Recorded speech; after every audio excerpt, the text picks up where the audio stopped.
Okay. Hello, everybody. We are live. I know a lot of people are sitting around thinking, what am I going to do tonight? So thank you for choosing to join us for this very exciting, otherwise uneventful Sunday, February the 3rd. We got a big show. Big show, right, Brian? Is it hyperbole? Huge show. Is it, there's a term called puffery, which is normally you're not allowed to false advertise on your product. You get sued. But the idea, when people say oh, best nachos in the city, best coffee, that's legal because it's called puffery, which is a legal term, meaning if you say something so outrageous that it's not expected to be true, then you can't be sued for false advertising. Huh. So what would our puffery be? Is that our tagline? Is our tagline puffery? Well, I think we're the only fantasy hockey podcast hosted by two guys who own Eric Karlsson in their keeper pools. But even though that's actually not true. So I guess that is puffery in some sense. But also how I just said we have a big show. I don't know. It's a show. But anyways, we're live now. So we might as well start, if that's okay with you. I know you're just finishing your pizza. But it's time. Let's do this. What was I had a comment. Okay, well, why don't you set up your sound? You told me to start even though you weren't ready. And once we were on vacation in a European, in Italy. I think it was Italy. And there was and when you're on vacation, especially in Europe, the big way, or anywhere, I guess I've been. That I can't really hear what you're saying because it's clicking and clacking of you moving things around. Oh, sorry. How about now? Okay, so what happened? You went to Italy? The big way to attract tourists and whatever is to post your TripAdvisor star rating or whatever and best whatever. But there was a place that said second best burger in, I can't remember what city it was. In whatever, Rome or Florence or something. And I really appreciated the honesty. I liked it. And I talked to I talked to the owner about it. I was like, is that true? And it's no, I think we're actually the best. And I'm like, oh, he's like, this sign attracts more people. That's funny. So should I start the show by saying we're the second best fantasy hockey podcast in the world and see how that goes? I don't know if it applies. I don't think people are so weary of people saying they're the best fantasy hockey podcast. How about I'll try? I think it's a claim so oft made that people are numb to it. So you think I should just stick with the regular tagline? I think so. And we'll use the puffery defense. Yeah, if anyone sues us. All right. Okay. I'm just gonna close my door and then I'm good to go. Oh, all right. So who's here? We got Elijah Kuska. What's up, man? Still with the looming. We've got a good show looming. I still don't. Oh, I feel like even last week I remembered what the reference was, or someone told me. Now I forgot again. Josh is saying, "Oh, Josh, so nice." Let's just say we're good. I don't know about the best. We're fine. We're putting out a show. You know what? We're the best at getting a show out every week. I think that's one of our skills. Though Fantasy on Ice, they're putting shows out twice, 3 times a week, so they're also really good. Elon's new favorite podcast. I'll be honest. I was listening to it yesterday, on the subway, and I was really into it. It was so good. They were talking about the 2 trades from last week, and they were going to the underlying numbers and they're fast paced, no stupid banter. That's one of the things I hate about most of these fantasy hockey podcasts, all the banter. They're just getting to it. The only thing that I don't like, but that's just because I don't play daily fantasy. They have a whole section at the end where they go game by game and talk about who they would play in daily fantasy for those games, which is good content. But sometimes I skip it just because sometimes I also listen a few days late and I already know what happened in these games. But overall, the first section of that podcast is really good. But anyways, people don't care about that. Let's start this show, Keeping Karlsson. How about we do that? Let's start Keeping Karlsson. Okay, here we go. Wow. Yeah!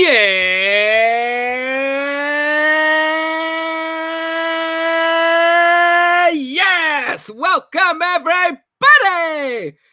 To another episode of the Keeping Karlsson Fantasy Hockey Podcast, the best fantasy hockey podcast in the world, hosted by 2 guys on Eric Karlsson in their keeper pools. I am your host, Elon Dubrovsky, and joining me today on this otherwise uneventful Sunday night is my friend, my co-host, the fantasy hockey robot himself, Brian Calm. Hello, Elon. Hello, everybody. Thanks for joining us. There's truly nowhere, and I really mean this sincerely, nowhere I would rather be this particular Sunday night than, I guess that comes off as sarcastic and deadpan, actually. But no, I'm actually really excited. I don't even know, we were talking about where's the Super Bowl happening this year. Doesn't even matter. I actually didn't understand why there were no Sunday night games until about 10 minutes ago. Well, okay, now we know. And obviously, we're very happy for people to be not watching us live and watching the Super Bowl, and you'll catch us tomorrow morning when all the football's over and done with. I promise we'll talk about the St. Louis Blues, so that'll be as close as we get to Super Bowl talk. Before we get to that, though, let's, of course, mention that we are presented by DobberHockey.com. It's the top fantasy hockey website out there. Sorry, I swallowed water the wrong way, and I really struggled through that. Sorry, let me just mute myself for 1 second and try to get that out. Wow. I wish we had the audio for that. Ooh, sorry, you wouldn't have wanted it. Okay. Are you okay? Yeah. Okay, so I said we're presented by the best website out there, DobberHockey.com.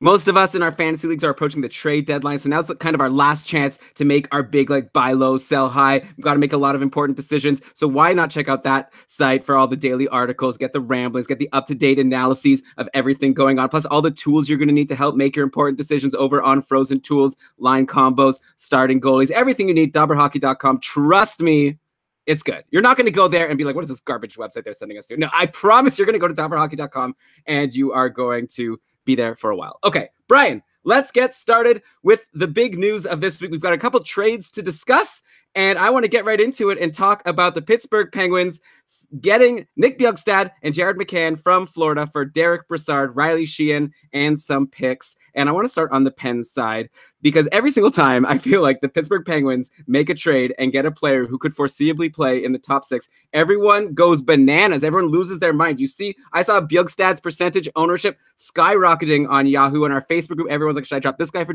Bjugstad? Should I drop this guy for Bjugstad? And I'm going to throw out a take here and we'll discuss it and we'll see at the end.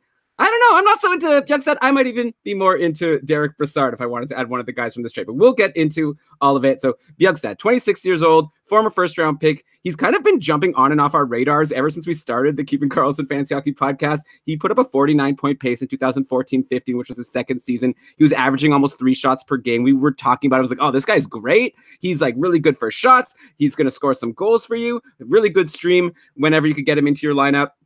And then he went quiet for a few years, but then broke back into the spotlight at the end of last season, actually. He jumped onto the Dadonov-Barkov line and ended the year with 17 points in his final 23 games. It was a huge surge for Bjugstad, and it made him someone that people were drafting going into this year, hoping that that would continue, and he did start the year on the top line, but then he got bumped from that line into the bottom six, a little bit of time on the second line, but he kind of fell off our radars until actually very recently, like just in the last episode when Vincent Trocheck came back, we were talking about, Bjugstad playing on line 2 with Trocheck and Huberdeau. That might be a good spot. You might want to stream in Bjugstad if you can't get Frank Vetrano, who was our big, must-add of the week. And yeah, he was doing okay. He actually had 2 points in his final 3 games as a Panther. But now Bjugstad goes to the Pittsburgh Penguins. And as usual, like I said, we saw that classic, oh my God, he's on the Penguins. He's going to play with Crosby or Malkin. Who should I drop for him? Percent ownership spike. But my question to you is, Brian, is Bjugstad actually in a better spot now than he was in before? Because, like I said, he was playing on a line with Vetrano. Like I said, he was playing on a line with Trocheck and Huberdeau. He was on the second power play with Trocheck. It was looking pretty good. Now he's on the Penguins. Unfortunately, we don't exactly know where he's going to line up because Evgeny Malkin has missed the last couple of games with an upper body injury, supposedly day-to-day. Shouldn't be long-term, hopefully. So Bjugstad was centering a line with Kessel and Rust, but who knows what will happen once Malkin is back. So, Brian, where do you see Bjugstad slotting in once Malkin is healthy? Does he get into the top 6, or does he replace Brassard as the third-line center? Do you see Bjugstad's value improved as much as his percentage ownership spike seems to indicate? So you just uttered the word once Malkin is healthy, which is not the most automatic of assumptions, right? The best we can surmise is that something happened in the fight with Steven Stamkos, and it seems like it's not going to be a long time. Like, no one's saying that it's going to be short or long, really. They just said he's going to miss a couple games, which sometimes with guys like Malkin becomes another couple games and another couple games. It's an upper body injury. It's a little concerning. So if you own Evgeny Malkin, there's nothing you can do about it. It's unfortunate. I actually had to trade offer out in one league for Evgeny Malkin, and Elon's probably rolling his eyes, like wondering, okay, who are you even offering? Like David Perron. I think it was a fair offer, but I actually retracted it because I don't want an Evgeny Malkin with an upper body injury and no timeline to return. So we've got a little while to wait until he's back, and or potentially.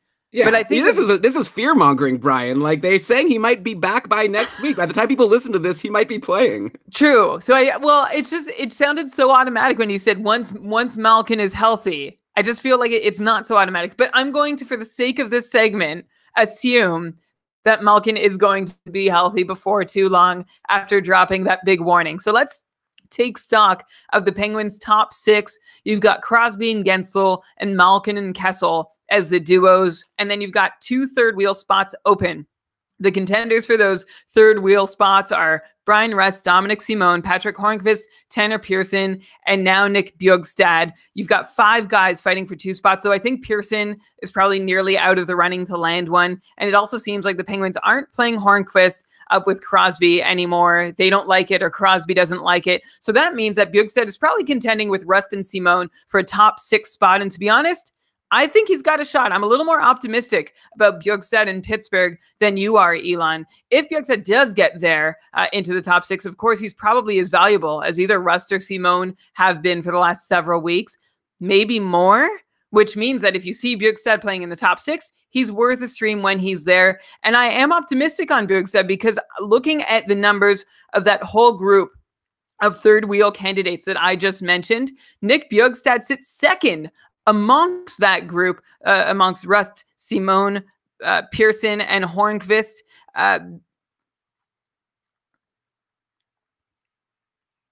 Okay. Amongst Rust, Simone, Hornqvist, and Pearson since the start of last season in offensive generation numbers. Like if you're looking at who contributes the most expected goals for, it's Patrick Hornqvist. But then the next best is Nick Bjugstad. Who puts the most pucks on nets per 60 minutes? It's Patrick Hornqvist, but then followed by Nick Bjugstad. And seeing as how Hornqvist might have fallen out of favor, I think this could be a really great opportunity for Bjugstad to get a chance to get going again the way he was going last year on the top line in Florida. Okay, you've left out one, I think, potential possibility, which is the Penguins have traded away their third line center. Bjugstad is a center, has played center before. He could just take over from Brassard and center the third line, even if, like you say, he may be better fit, like maybe the best option for the top 6, but they need to have a third line center. So I don't know. I feel like for sure I like Bjugstad. Like I've always thought he was a decent stream every once in a while, even when he was kind of like doing nothing on Florida. He takes shots. Like I agree that there's something there, but I don't think he's like an automatic add as people have been assuming. And like I want to remind people of just like when the Penguins got Tanner Pearson earlier this year, everyone was like, oh my God, I got to grab Tanner Pearson. He might play with Crosby or Malkin. Remember last year when Brassard went to Pittsburgh, everyone lost their minds and he didn't really do that well. Even a couple years ago, I remember David Perron, he got traded to the Penguins. I remember you and I were so proud of ourselves for being on top of that and adding Perron in our joint league, and he didn't really do anything on the Penguins. So, also they changed their lines around a lot. Like you might see Bjugstad on one of those lines for a game or two, and then things can change. So yeah, I'm personally not going crazy about him, but if you have a spot for him, why not give him a flyer? He has 1 assist so far in his 2 games. He had 5 shots yesterday, even though he didn't get a point against Toronto. So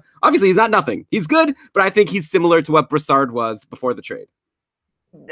Disagree. I think Bjugstad is a better option than Brassard. It's actually been a really rough year for Derek Brassard. I don't know if you're ready for me to get into this now.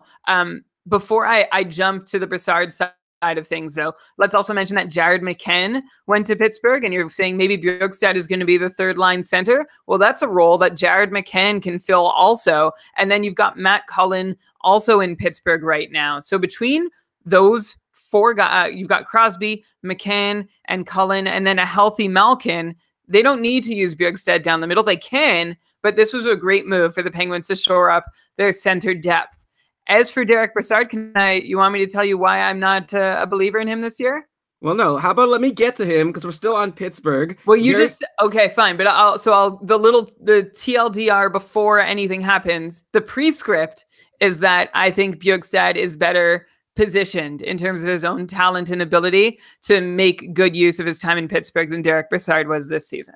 Okay, sure. But moving forward, I'm going to want to make a bet with you then of Brassard or Bjugstad in their new situations. But we'll get to it, okay? While we're on Pittsburgh, I want to quickly mention, you brought up Patrick Hornqvist before. Should Patrick Hornqvist owners continue to be patient? Like he's once again in the bottom 6, and he's pointless in 4 games since returning from his injury. Brian, we have him in our joint league. There's some tasty-looking free agents out there. We got Riley Smith, Jeff Carter, Justin Williams. I hope none of our opponents are listening and thinking, oh, that does look like a nice group of free agents. Maybe I should. But like Patrick Hornqvist is doing nothing right now, but there's been stretches earlier in the season where he was doing nothing, and then all of a sudden he would score 1 or 2 goals every game for like a couple of weeks. So what do you think? Do Patrick Hornqvist owners hold on, or do you think now that this change has been made, is that an indication that Hornqvist is going to be sticking in the bottom 6?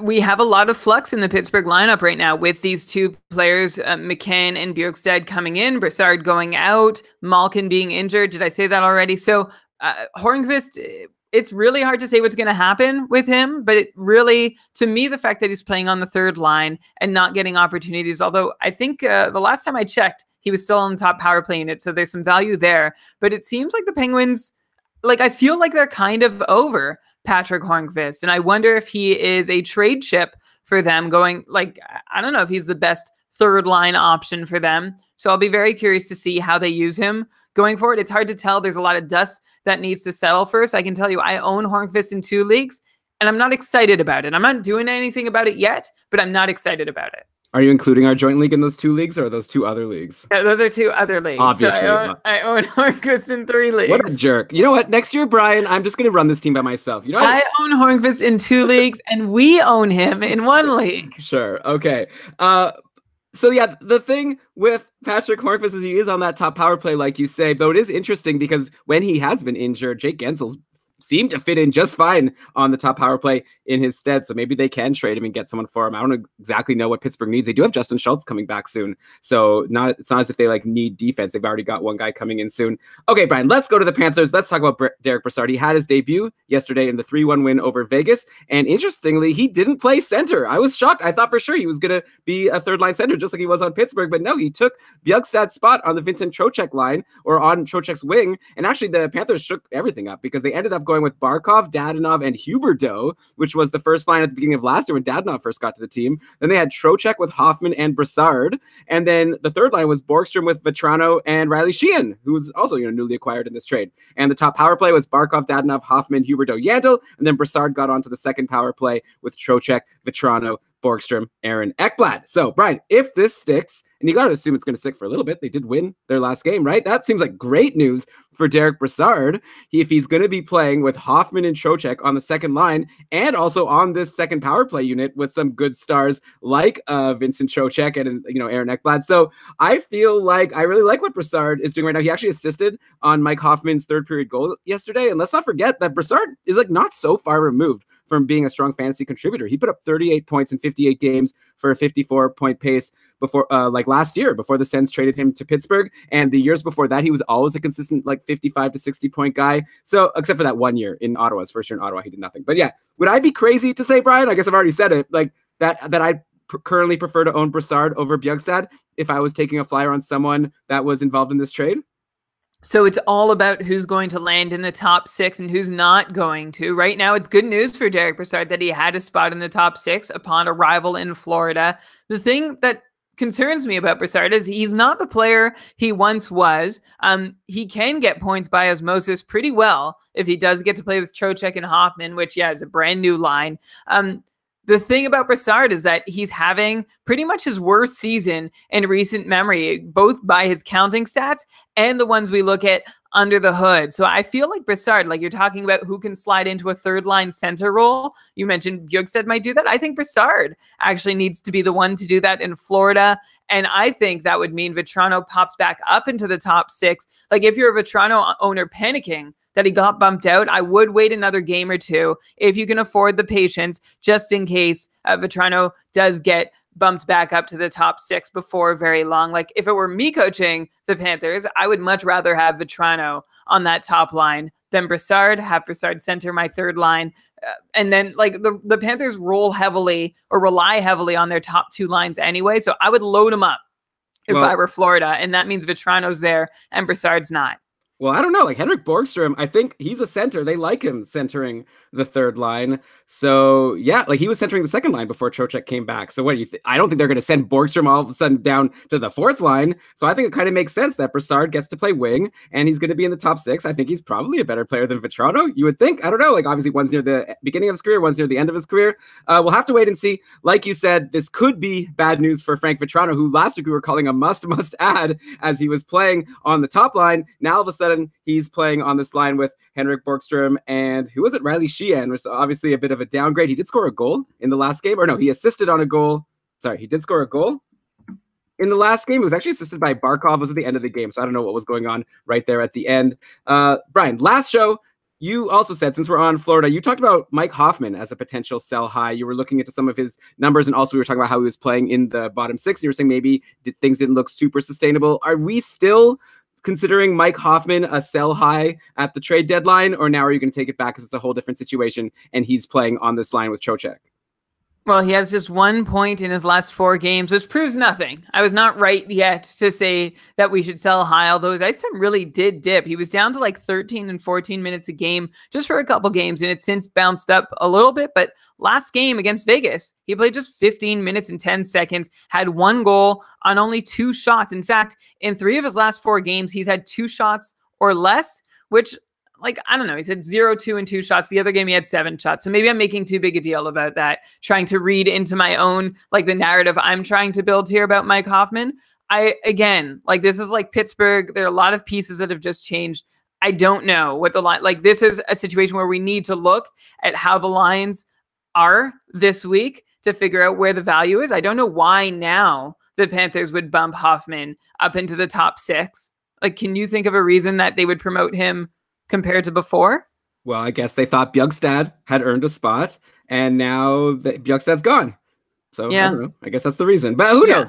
They won last game, so they're going to keep it for a little bit. Let's stop speculating. We'll maybe touch base back on both the Panthers and the Penguins next week or in a couple of weeks and see how things are going. Let's go and talk about the other big trade that happened last week. We saw Jake Muzzin get traded to the Leafs for a first pick and 2 apparently solid prospects in Carl Gunderström and Sean Durzi. Did I say that? Grundstrom. I was just trying to read that without actually thinking.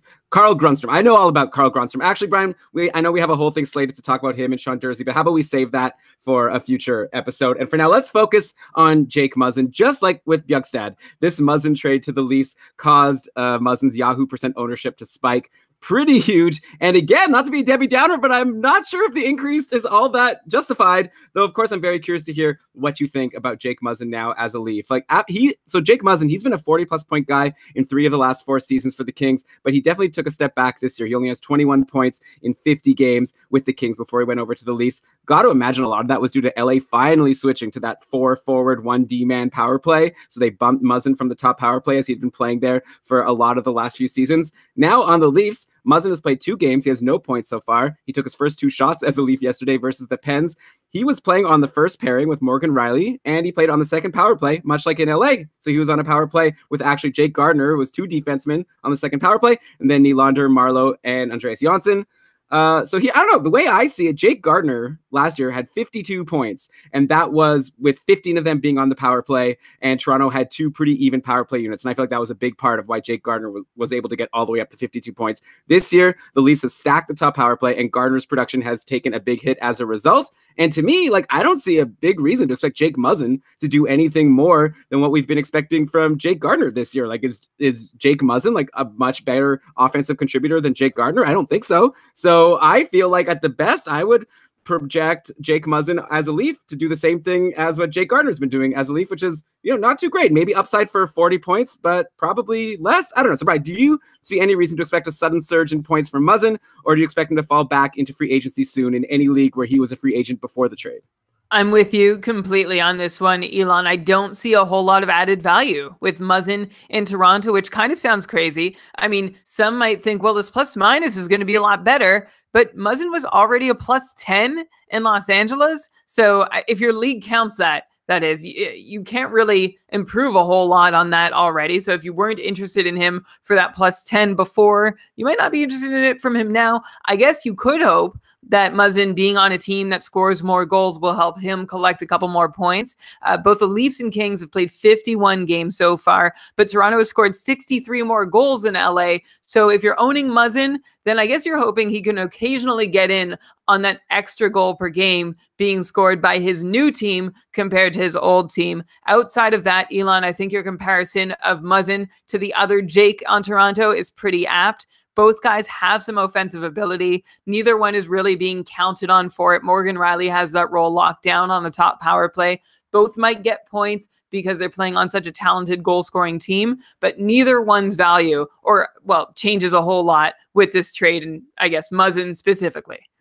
Yeah, I look at them as like TJ Brody and Noah Hannafin on the Flames, like guys who are pretty good to stream in. They might get a point every once in a while, but I'm not going to expect like 50 plus points from someone not on the loaded top power play. So I see it as the same. Not to say it's not like a good move by the Leafs. Like you could maybe argue, did they pay too much to get Jake Muzzin? But obviously they needed defense. Muzzin's a solid guy. We'll see how it goes. I think the Leafs shored up a position that they needed. So I don't want people to say like, oh, what are you talking about? Like, I'm not saying anything bad about the Leafs decision. I'm just saying Jake Muzzin as a fantasy asset hasn't changed in value, in my opinion. On the other side of that trade, we've got the Kings, and there's one clear beneficiary of Muzzin leaving the Kings, and that's got to be Alec Martinez, who saw second power play time yesterday. He had 43.6% of the total power play time for the Kings in their game yesterday, and that was the first time he played over 10% of the time on the power play since November. So Alec Martinez has been a guy who's been good for blocks all year, but now is going to have to be relied upon to play more of an offensive role with Jake Muzzin out of the picture. A couple years ago, Alec Martinez hit 39 points. It was his career high back in 2016-17. Do you think that now that Muzzin's out of the way, Alec Martinez could somewhat approach that 39-point pace for the rest of this season, in addition to helping your fantasy team with all those blocks?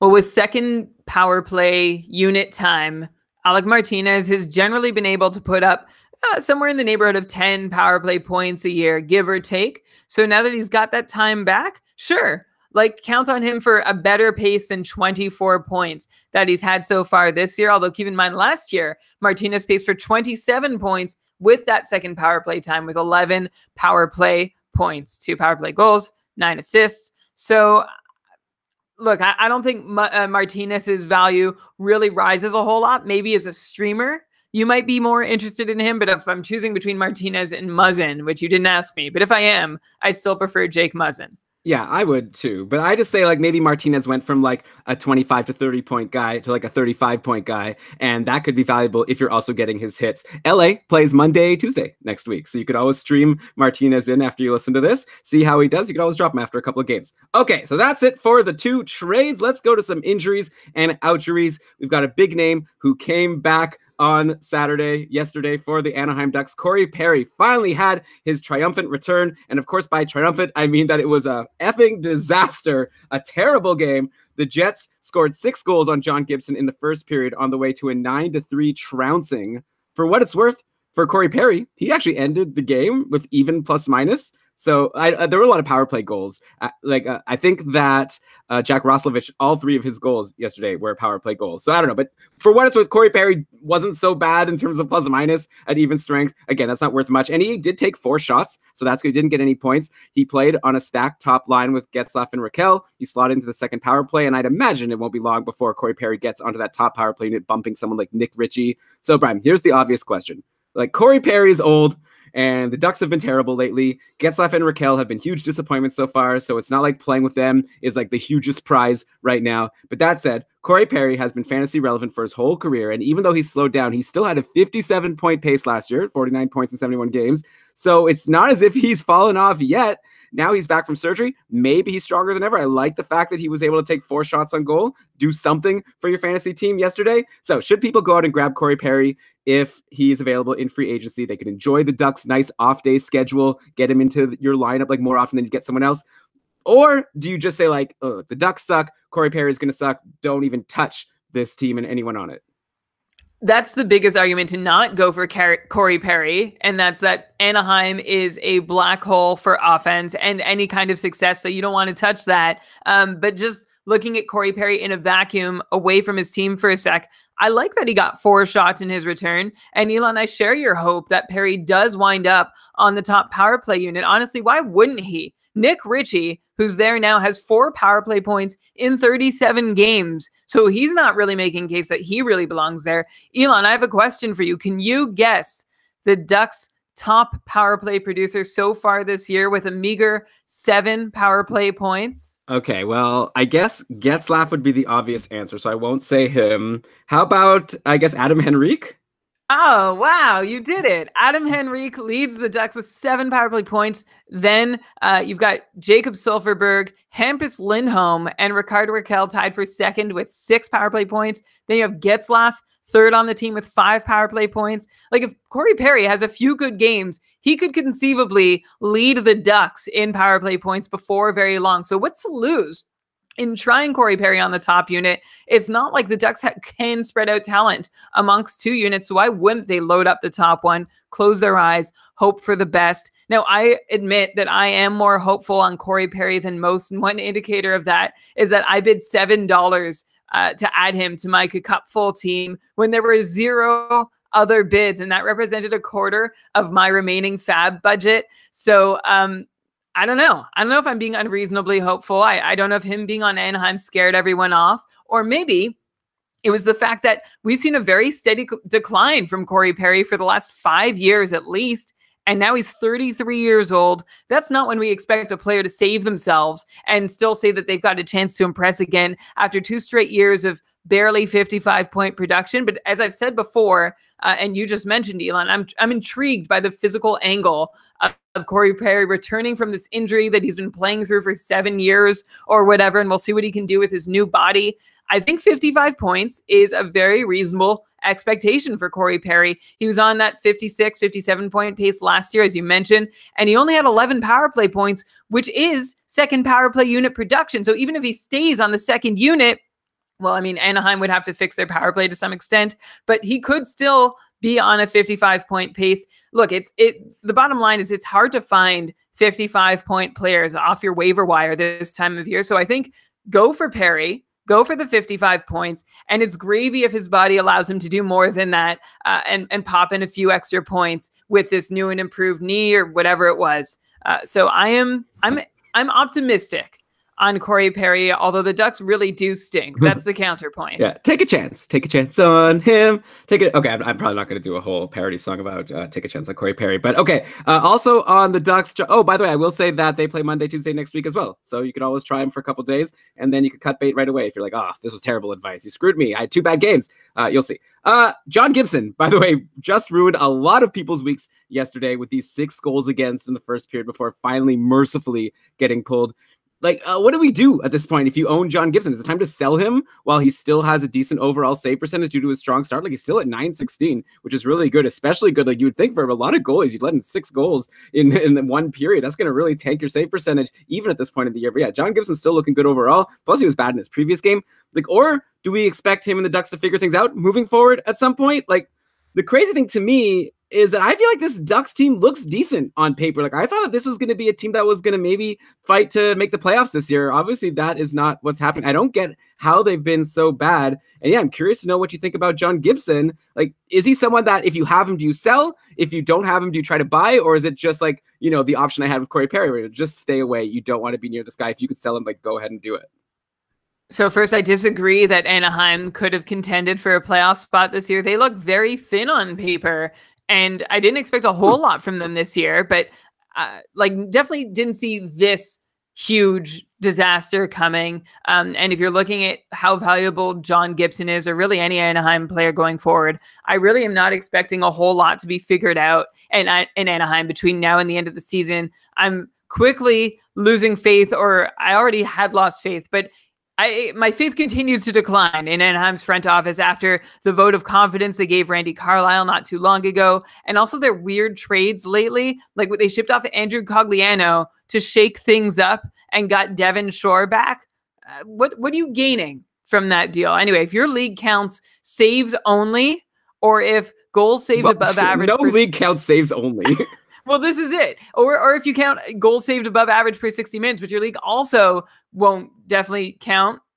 Those are the only 2 scenarios in which you would want John Gibson on your team. Otherwise, it's really the same story that we've been saying for a good chunk of the season now, which is that owning John Gibson is a fool's errand. Like, even on a good night, Gibson can still give up 4 goals and take a loss, and he's not going to get a whole lot of run support. If I had any faith in Anaheim, I would be like, this would be for the 3rd time this season, I would be hoping that by the time you hear this, Randy Carlyle would no longer have a job. But the fact that he has survived 24 hours after that 9-3 embarrassment means that I am not optimistic that will actually happen.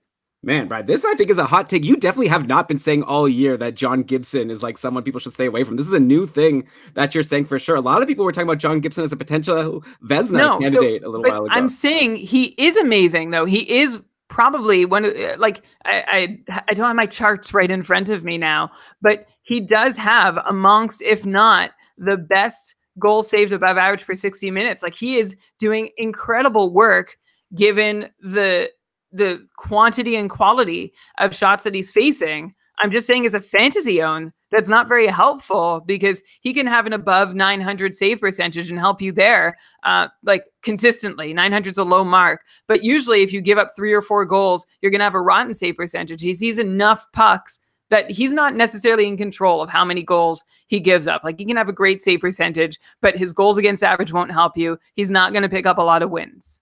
Okay. I guess I feel like I will disagree. I don't know. I just want to play devil's advocate. Like, I kind of feel like the Ducks have nowhere to go but up. I know you're thinking it's just going to be terrible for Gibson all the way through. I guess you're telling people that they should trade him if they could get anything for him at this point. I don't know. Like you said, like you thought they look thin, like going into the season, and even looking at them now, I'm seeing a strong looking decor: Cam Fowler, Hampus Lindholm, Brandon Montour, Josh Manson. That looks like a really nice top 4 defenseman. They've got Getzlaff, Perry, Raquel, then they've got Henrique, and I guess Jacob Silfverberg. Obviously, it hurts that Andre Kasha is injured. He's a guy who I was expecting to make an impact this year. But like, I feel like they have an okay looking top 6. They have decent looking defense. They have, like you say, one of the best goalies. Like, why can't this team turn it around? And also, it's not as if they've been bad all season long. Like, they had a stretch early on where they were winning some games, right? They had wasn't like a 5 or 6 game winning streak at one point back in December. Yeah, I'm seeing here a 5-game winning streak, and then they lost a game. Then they won another 4 games in a row. So it's not as if this team has been unable to win. They're currently in a slump. And I'm going to tell people the opposite advice. Actually, my advice would be to buy low on John Gibson if you can right now. And I wouldn't be surprised to see him turn it around. Like, Brian, you say you've lost faith in Anaheim, but to be honest, you said that you lost faith in Philadelphia like last month. You said you lost faith in Arizona. So you lose faith, and then these teams bounce back. So if anything, that's a sign that Anaheim's going to do better. I didn't say I lost faith in Arizona. Yeah, you did. You were like, oh, I don't believe in this team, even if they're winning. Or like before when they were doing badly, like, don't go near them because this team sucks. Like, I don't have faith in them. But anyways, I don't remember them. I know for sure you said Philly. For sure you said Philly, you lost faith.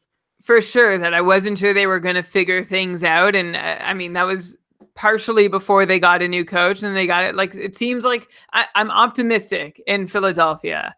Okay. It's nice. They got a new coach. If Anaheim, honestly, I think coaching is the biggest problem there right now. So if they find a new coach instead of Randy Carlyle, I'm optimistic. But he's not a guy known to be able to adapt to the league. And Anaheim is putting up giving up an insane amount of shots night in, night out. So why would I expect things to get a whole lot better?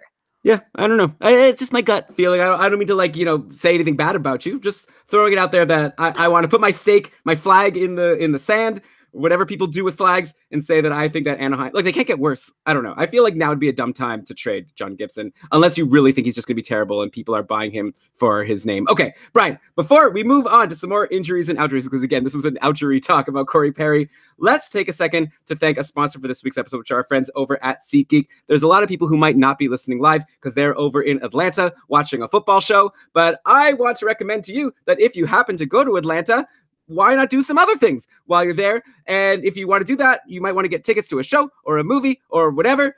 I guess you don't really buy tickets to a movie on SeatGeek. What am I doing, Brian? I just want to say that SeatGeek is the place to go to get yourself tickets to anything, okay? Getting tickets online can be far too complicated with hundreds of sites, varying levels of reliability. It's hard to know who to trust. That's why SeatGeek is the way to go. They pull millions of tickets into one place. You can easily find the seats you want for a price you are willing to pay.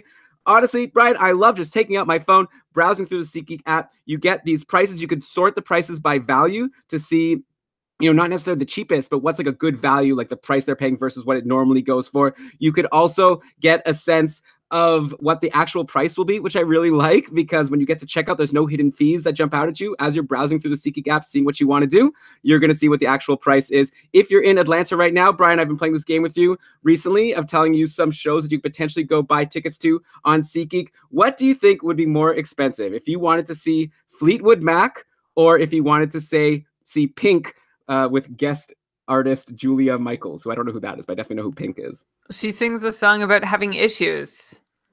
That Julia Michaels does? Yeah. How does it go? Good try. Okay. I'm not gonna. Well, last week you fooled me with the Rolling Stones versus Ariana Grande. Ariana Grande, appealing to the younger demographic, had the Oh, you're already smirking. I feel like you're very excited that I've fallen into your trap. No. Ariana Grande with a younger demographic had the higher price ticket, so I'm gonna go with that. See if that's a pattern. I'm saying it would cost more to see Pink. First of all, Pink is like not exactly going for the younger demographic like Ariana Grande is. I think Pink's been around a long time. And actually, you're wrong. It's Fleetwood Mac. 315 to see Fleetwood Mac, only 158 to go see Pink, and of course a lot of cheaper tickets to other things, including who's the closest hockey team to Atlanta, by the way? If you Thrashers. Oh yeah, wait. Bah, you got me. Okay. Anyway, check it out. Oh, and by the way, if you think the price is like pretty good, but no, wait, what are you whispering now in the middle of my promo? Well, I was wondering if it is a good question. I don't know. I was guessing the Hurricanes, the closest hockey team geographically to Atlanta. Oh, okay. Let us know in the chat room here so that we can say it on the show. We'll give you credit. Brian, if you think the prices are like really good, but just maybe like $10 too high just for right now, isn't there a way that people could get even more off their ticket? Funny you should ask, because there is a way people can get any more off their ticket. If it's your very first SeatGeek purchase, you can save $10 off with the promo code KEEPING. That's promo code KEEPING to save $10 off your first SeatGeek purchase. All you need to do is download the app or head over to the website at SeatGeek.com and make your first purchase with the promo code KEEPING to save $10 off your first purchase. And the answer is Nashville. That's what K-Townie, big Kevin Hayes fan, K-Townie City in the chat room is saying Nashville. So there you go. Go but see that's very close. I think Carolina's second closest. All right. Well, how about we could all sit on that, think about it. Let's talk about our next injuries and outjuries. So actually, I wanted to take a sidetrack from that because we were talking about Anaheim, and I want to talk about the other side of that route where in Winnipeg, we're still waiting for Dustin Byfuglien and Nikolai Ehlers to return. Obviously, they weren't missing them in this game against the Ducks. I'd imagine guys like Jacob Trouba and Jack Roslovic would be happy for Ehlers and Byfuglien to take their time and not come back so soon because both of them are doing really well. Trouba had 2 assists yesterday for the second straight game. Roslovic scored 3 power play goals. Like I said, that second unit with Little, Perreault, Myers, Trouba was humming. Of course, Patrik Laine, unfortunately, was only able to get in on the fun to the tune of 1 assist out of 9 goals. And it was a power play assist on one of Roslovic's power play goals. And Laine's not even on the same power play. And it was a second assist. I didn't go and check, but I'd imagine maybe he like passed it to someone and then went off the ice. Like, I don't even know if Laine contributed to that goal. That maybe he did. But yeah, his slump continues. He had 1 shot yesterday as well. So I don't know. Like, I'm not loving this Patrik Laine thing. Okay, here's my 2 questions. First of all, are you rushing to add Roslovic after this big game? Or would you just be buying past production, especially with Nikolai Ehlers coming back any day, which should bump Roslovic to the bottom 6. He'll still be on that second power play, I assume. But yeah, bottom 6. And also, Brian, we talked about this a bit on the Patreon cast that we did last week. But what's your current strategy with Patrik Laine as the fantasy trade deadline approaches? Are you telling people to buy low or to steer clear and maybe try to sell if you have him? And you're muted. You're muted, buddy. Gotta unmute yourself. I can't hear you. There you go. Hello? Yeah, there you go. Hello? Okay. First off, Elon, I can't let you go any further. You're Hamoniching Roslovic's name. It's Hamonik and Roslovic. I like that. Why did you wait until I finished the whole thing? You were on a roll. I didn't want to get in the way, but thanks to our friends. You just wanted to make me look bad because I made you look bad when I said the thing about Philly. I wanted that gotcha moment. No, I didn't. I think you're great. Anyway, Roslovic, thanks to our friends over at NHLnames.com. I don't know if it's a mutual friendship. They're my friend for having such a great resource to pronounce player names. Roslovic, remember that he'd been really quiet before finally putting up these points. He seemed like a tantalizing ad once Ehlers went out. He had a lot of preseason buzz, and he was now going to get to play with Laine in the Jets' top 6. But then in that spot, Roslovic rarely pointed and also rarely even registered a shot on goal in his first several games in Ehlers' second line spot. And I really don't expect Roslovic to continue to score so regularly from the second power play unit. Like, how often is a second power play unit even on the ice often enough to register 3 goals as an entire unit, let alone just one guy on that unit scoring 3 with the man advantage? So look, it was a great game for Jack Roslovic, and I guess you could maybe try and latch on to a narrative that says maybe this is a confidence-building moment where he starts playing with some mojo and scoring goals or whatever.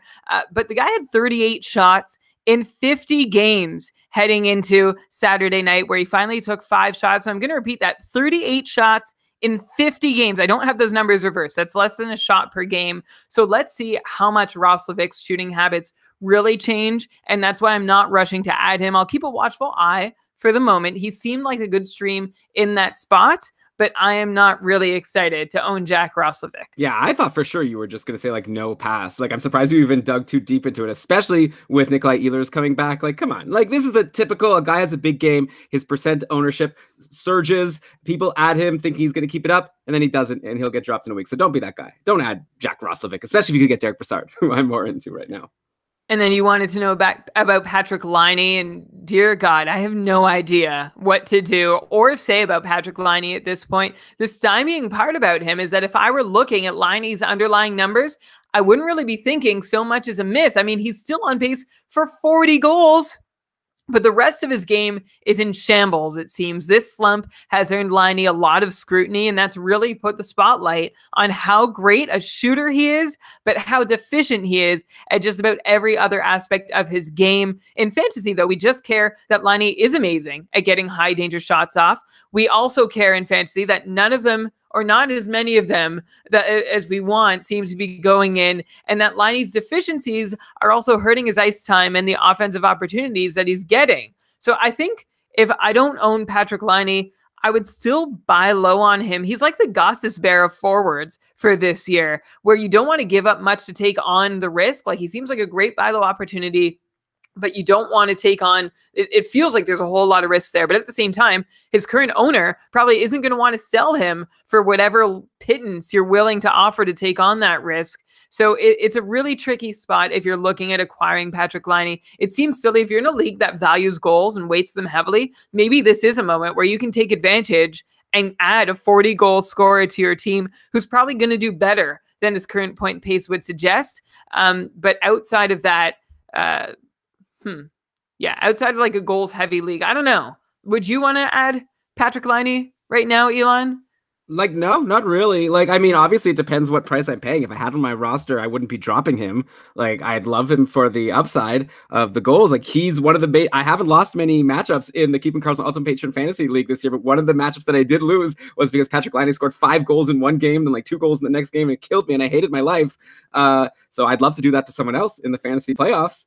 But yeah, I think that I would probably not pay a lot for him just because it seems like a risk, and I'd rather play it safe. We talked about this on the Patreon cast, right? Like different sort of philosophical strategies when you're playing fantasy. And I feel like if it's almost like if I'm doing badly, then maybe I don't think my team has a chance to win, I'll take a shot on Laine and maybe he'll catch fire and take me over the top, or like, give me some special sauce that my team doesn't have. If I'm doing well, I don't see why I'm going to like sell someone who's been doing well for me to get Patrick Laine to potentially sink me when my team is doing just fine without him. So that's kind of the way I'm looking at it right now. Huge upside, but I'm going to be a little risk averse, especially if I'm doing well, which of course, Brian, I am in all my leagues. So I actually think if you're doing so well that you can sing about it, that maybe you're in a great position to take a chance on Patrick Laine. You can afford to add him, let him suck for a few weeks, and then whatever. Like, okay, maybe but Brian, we're not talking about just adding him out of free agency. I have to trade. No, I mean trading for him. So what, should I offer Paul Stastny, who's getting me points every game, to get Patrick Laine? Then all of a sudden, boom, I just lost someone who's getting me points every game. Like, I mean, it doesn't sound terrible. Well, okay. So I don't know. We obviously think differently. That's my philosophical ideas. If I'm winning, I don't want to rock the boat with a trade that I could win or I could lose. Like, like sometimes you have to make a trade like that. I'm still obviously open to making trades to improve my team, but I'm not taking on risk when already my team is doing well and I see them as potentially going to take me to a championship. Matthew is here in the chat room. Hello, Matthew. Okay, Brian, let's move on. So Bufflin hasn't returned yet for the Jets, but it has been nice to see a couple of other defensemen who we were worried about potentially being gone a while, both of them back in Oliver Ekman-Larsson and the aforementioned Shane Gostisbehere, both back with their respective teams after the All-Star break. So that was nice to see.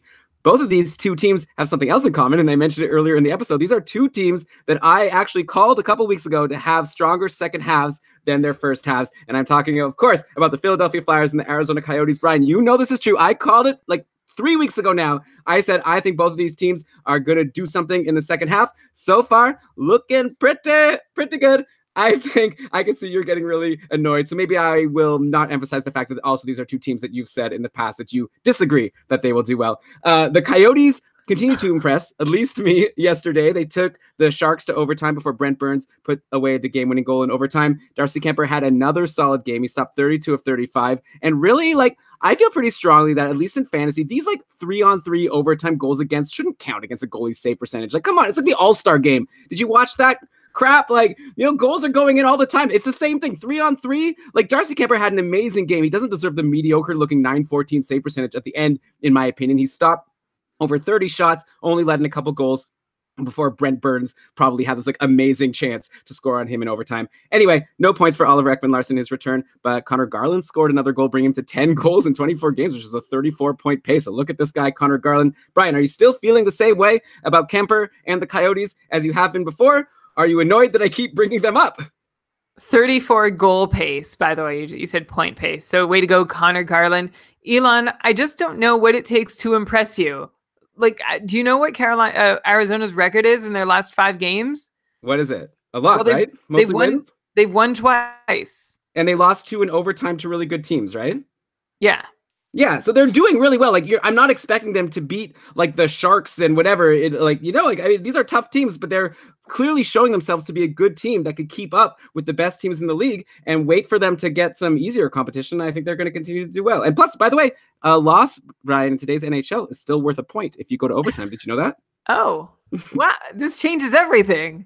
What do I want to say? No, Elon, you can tell me all about how you believed in Arizona when I didn't. And again, like I feel like anytime we take not identical positions to something, you push me all the way on like the opposite side when I might just be like a couple steps over. All I said was I don't have the faith that you do that Arizona can be like a sure shot playoff contender. But you can rub it in my face every episode if they succeed in doing that. As to your point on overtime and save percentage, I agree. 3 versus 3 is very unfair to a goalie. And that's why you can look at 5-on-5 save percentage to see how well a goalie is playing. It'll leave out those weird circumstances where, well, you can't really judge a goalie's ability on because it's such a small sample and it's a weird sample. It's not how they play most of their minutes. Speaking of 5-on-5 save percentage, Darcy Kemper playing below his expected 5-on-5 save percentage, still getting by on what's been an unsustainable short-handed save percentage. Kemper's 5-on-5 goals saved above average per 60 minutes remains a fair bit below league average. I also guess this means that we should give Arizona credit for succeeding in spite of that. But I know you want to be excited about Darcy Kemper, Elon, but it would be a stretch to say he's been anything above serviceable at 5-on-5 this year. Okay, fair enough. So we'll wait and see. Like, I mean, I don't know, for some reason I like Arizona. Like, I liked them last year when they sort of came on strong at the end of the year, and I'd love to see it happen again. But we'll see. And I definitely didn't mean to say that they're a sure shot playoff contender, but they are somewhat in the race. It would be nice if they could get some bounces in overtime. Okay, and then over on Philly, Shane Gostisbehere not only returned, but he took his power play 1 spot back yesterday versus the Oilers after he missed a couple games. And before that, if you remember, he was bumped by a 5th forward for the top power play for 3 games. Gostisbehere wasn't on the top power play, but he was back there yesterday. He picked up an assist in the contest, and Philly won their 7th game in a row, 6th win in a row for Carter Hart, by the way, who stopped 40 of 44. This kid has been fantastic. Definitely grab him in your keeper leagues if you can. Well, obviously you can't grab him, but like I'm really high on Carter Hart moving forward, and maybe even for this year. Brian, at this point with Shane Gostisbehere, though, should we wipe the slate clean? Right. Back to Shane Gostisbehere for this year, Brian. Should we wipe the slate clean and project Gostisbehere to end the season the way we were projecting him to go the whole way through, or has he hurt us too much to forgive him that easily? Like, he's top power play on a team that's doing well now. So this is the Shane Gostisbehere we were hoping for when we drafted him, right? Yeah, and it's a good power play in Philadelphia when it's clicking. So I would love to give Gostisbehere a clean slate, and the power play is really where he's going to have to get those points back. He has just 9 power play points through 49 games, and this is a guy who had 33 power play points last season. Look, the power play has not been great with Gostisbehere on it, and I don't know that it's been his fault, but the goals for per 60 minutes on the power play for Shane Gostisbehere, and that's an on-ice stat, so it doesn't refer just to his player, it refers to the whole unit. It's essentially half of what it was last season. Gostisbehere's 5-on-5 production still is down, but not as much as his power play production. there's no reason that he can't put up a 45, 50 point pace the rest of the way. With Philly looking like they're getting their business together finally, maybe there's hope for Gostisbehere yet. I already dealt him in the one league in which I owned him, but I got Bufflin back in the return, so I'm pretty happy about it. But if Gostisbehere is somehow cut loose in your format, then yeah, give him a chance. Yeah, oh yeah, he should not be a free agent in any league at this point, for sure. Definitely grab him. Another disappointing player that looks to have bright roads ahead is Travis Konechny, right? He was disappointing a lot of owners, and he was dropped in a lot of leagues, but he scored a power play goal yesterday. He's got now 6 points in his last 5 games. He's been playing with Claude Giroux pretty much all season. He's been playing with Giroux and JVR for a while now, and it seems to finally be clicking just like everything else on this team. If Travis Konechny was dropped amidst his disappointing first half of the season, is now the time to jump back on board. Like, don't forget, he actually was slow at the start of last season also. Then he ended with 32 points in his final 40 games. So maybe he can do that again. Maybe. Wouldn't that be nice? The thing about Konechny is that he's still talented. He's still getting great deployment. But he's also, like, appearances were deceiving for the first half of the year, just like Gostisbehere. He wasn't as bad as he looked because of the team-wide issues that were happening. And right now you've got a rising tide in Philadelphia, and that's lifting all ships here. And I think Konechny's ship is one of those. He would be a great reclamation project for most fantasy teams since he's essentially held top-line deployment through thick and thin this year. He also puts up 2.5 shots per game on average. So even if the points don't keep quite coming the way they've been, you'll at least have a couple shots on net to show for his efforts. Yeah, and then for deeper leagues, if guys like Gostisbehere and Travis Konechny are nowhere near your free agent list, how about we give some love to Oscar Lindblom, who had a power play assist yesterday on Konechny's power play goal, and that brought Lindblom to 6 points in his last 6 games. And by the way, shout out to patron Ryan M, who smartly streamed him in at the start of the week. So look at you. How did you know? Very smart.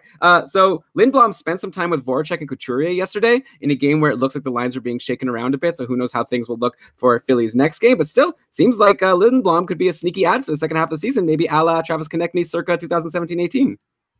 That's very kind and hopeful of you. We've actually speculated before that Lindblom could be an interesting depth add, but I think that's all he is. I don't see Lindblom as having the same ceiling as other options like Nolan Patrick and Travis Konechny. And his floor, Lindblom's floor, is also a fair bit lower. And keep in mind, he hasn't gotten steady, great deployment this year. He's seen below 10 minutes of time of ice.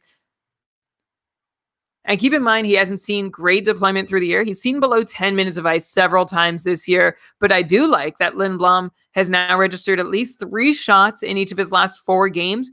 And if he continues that, that would be a new trick for him because Lindblom has barely averaged 1 shot per game the rest of the year until now. So that's why I think he's probably still best reserved for streams in deeper leagues. But he and Nolan Patrick, I feel like, are Flyers. If those guys are, if the Flyers are playing and you need to stream someone in, those are generally okay guys to take a run with. Yeah, Nolan Patrick has also been good lately. So yeah, we'll have to wait and see how things look for Philly. We also still have this whole Brian Elliott situation. At some point, he's apparently going to return. They keep saying in 2 weeks, and then in 2 weeks they'll say it's going to be another 2 weeks.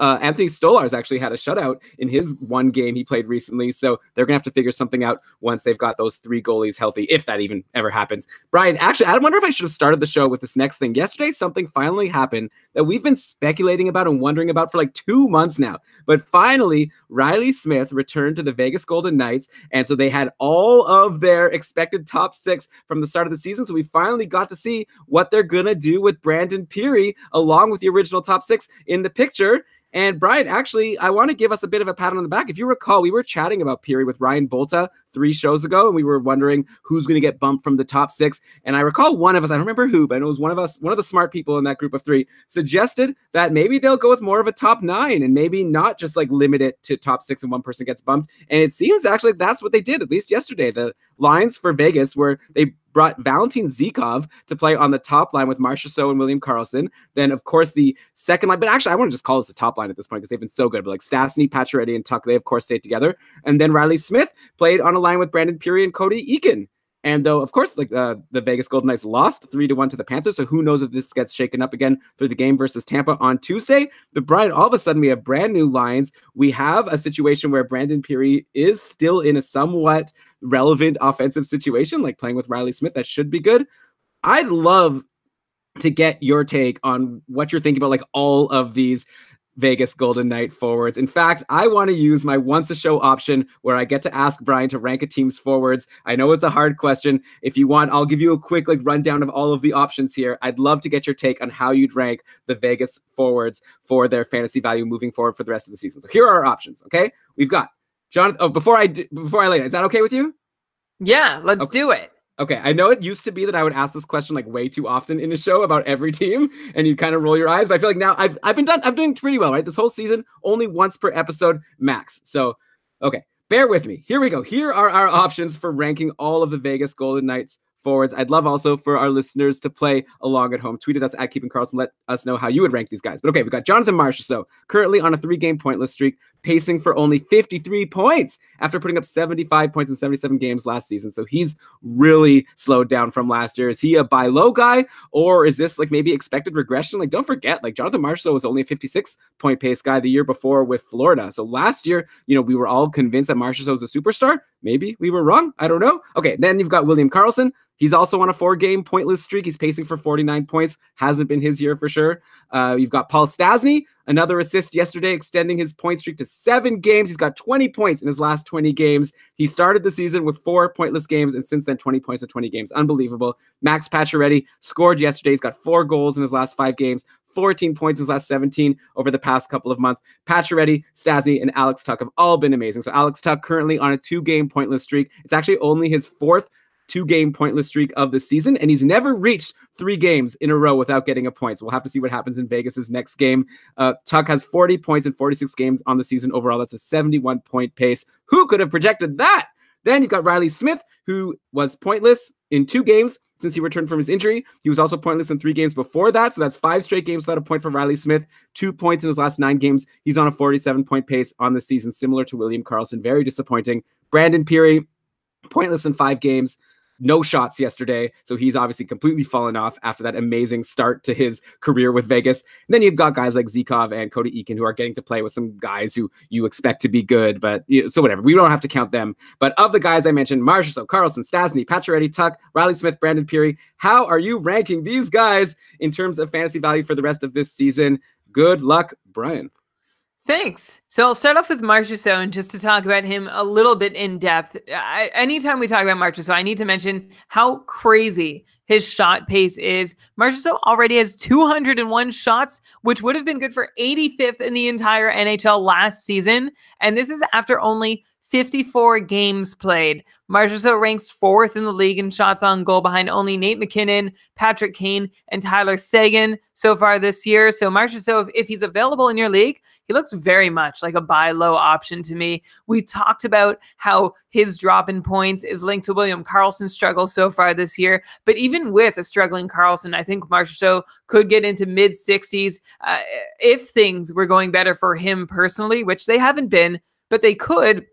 And Elon, you said maybe he'll just go back to his mid 50-point ways in Florida. His deployment in Vegas is completely different. In fact, his deployment in Vegas, they're leaning on him even more this year than they were last year. So I still am a big believer in Marchessault, and that's why I rank him first amongst all Vegas forwards. Then I have to continue doubling down on my bet with Daniel Negreanu and say I'm going to go Max Pacioretty next, then Alex Tuch, and then Paul Stastny, then Riley Smith, then Brandon Peary. That would be my ranking. And then the honorable mention for the list, if I was going to pick a guy outside of those 6, would be Valentin Zikov. He had 3 shots in the last game with Vegas in a season-high 17.5 minutes.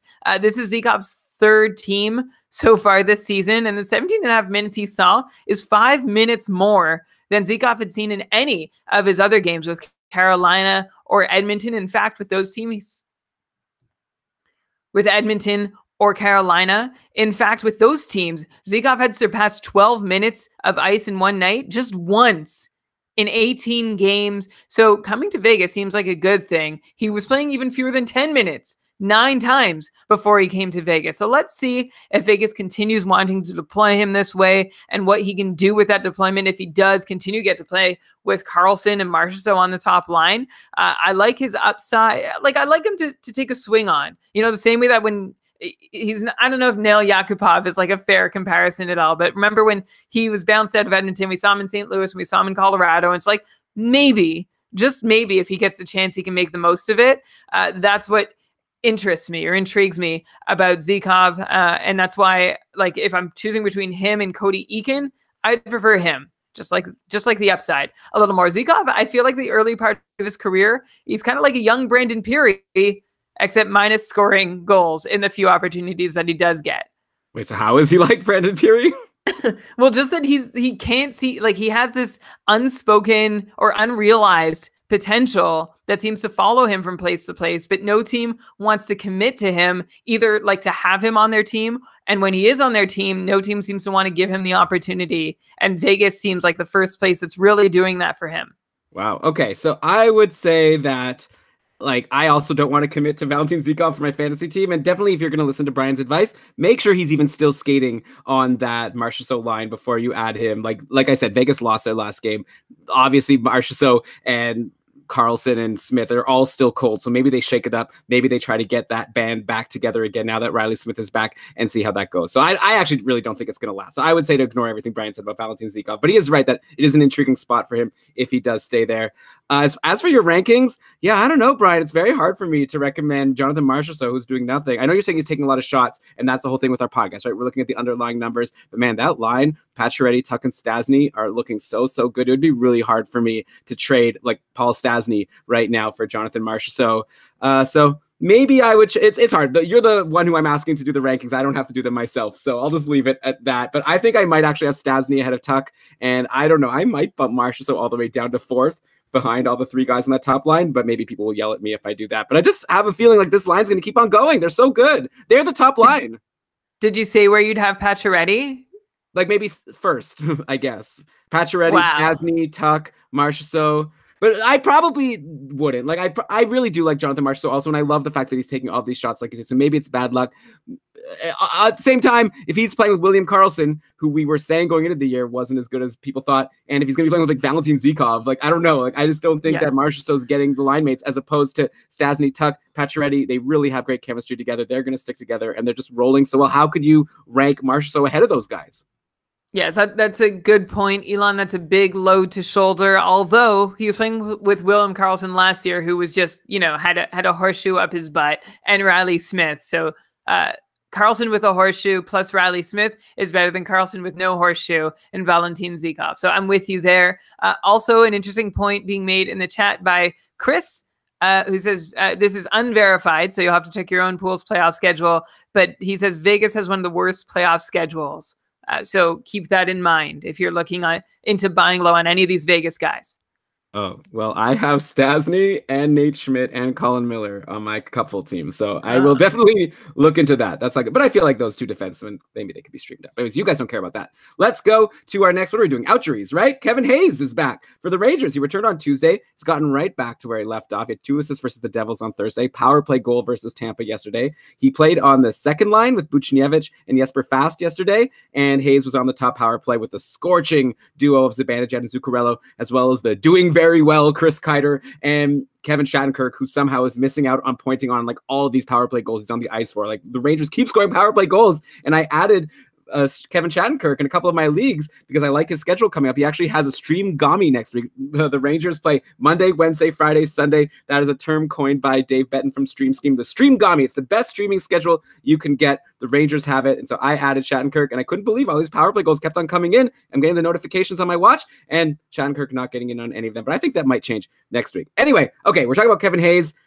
We're into him, right? And like everyone on this top power play is definitely worth owning on the Rangers at this point, right? Like I said, they have a great schedule. If you get any of these guys, you got to jump all over it, right?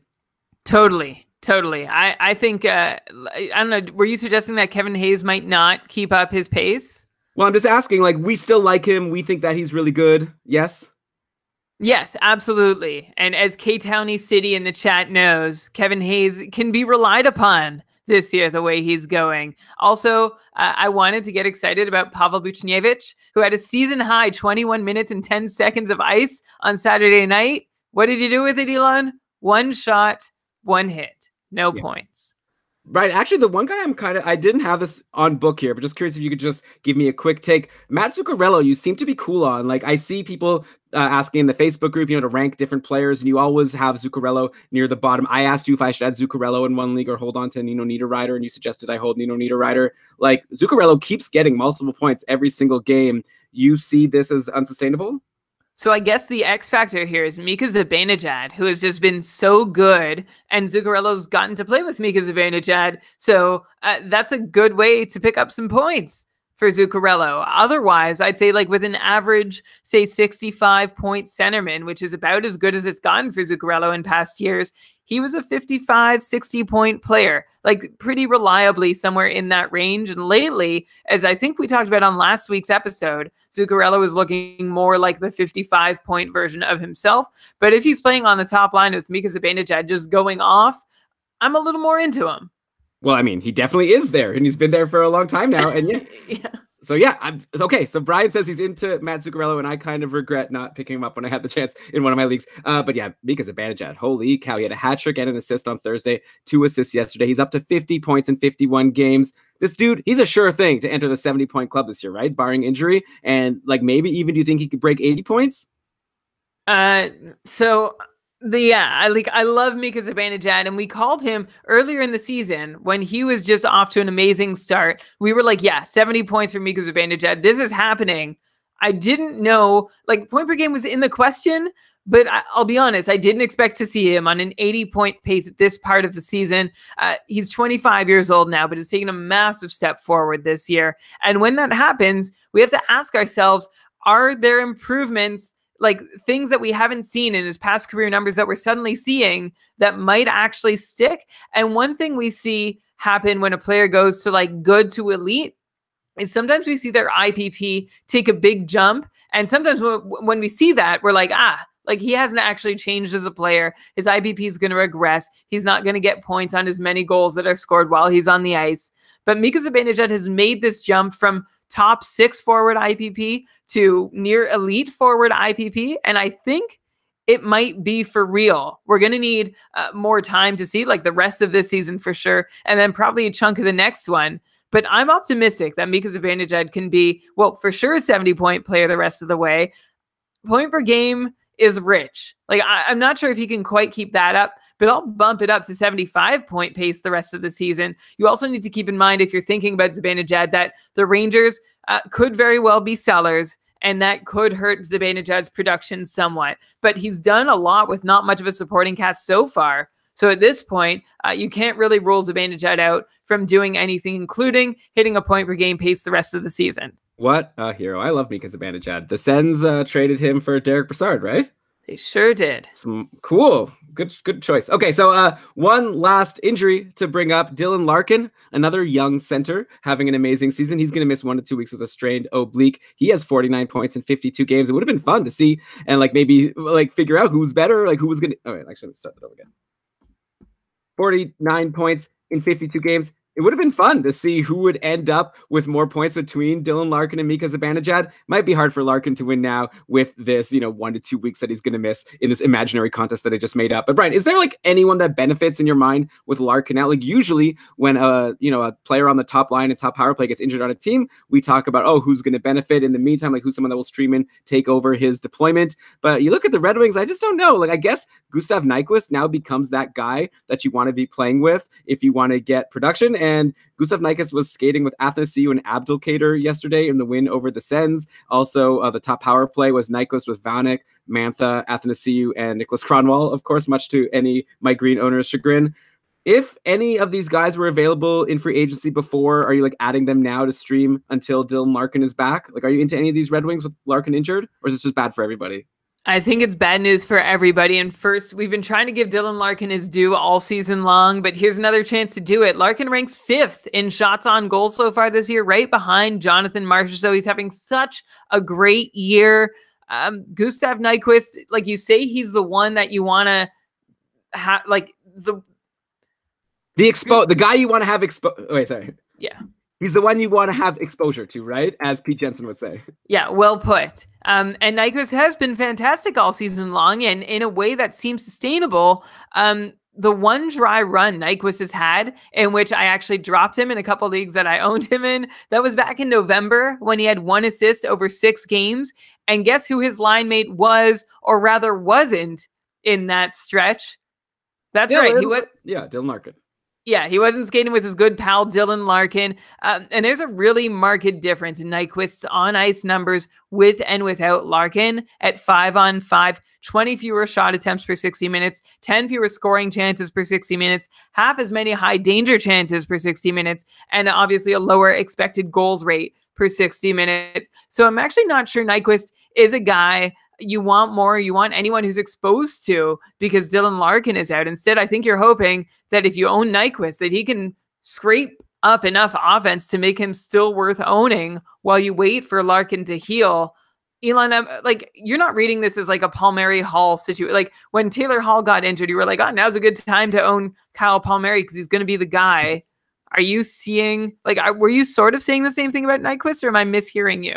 Well, okay, first of all, you're misrepresenting. All I said about Palmieri was that I didn't think it would be like as bad for him as it looked. Like, you would think with Hall out, oh man, Palmieri's screwed. And I was like, well, hey, Palmieri now will maybe take more shots or something. And now he has seven.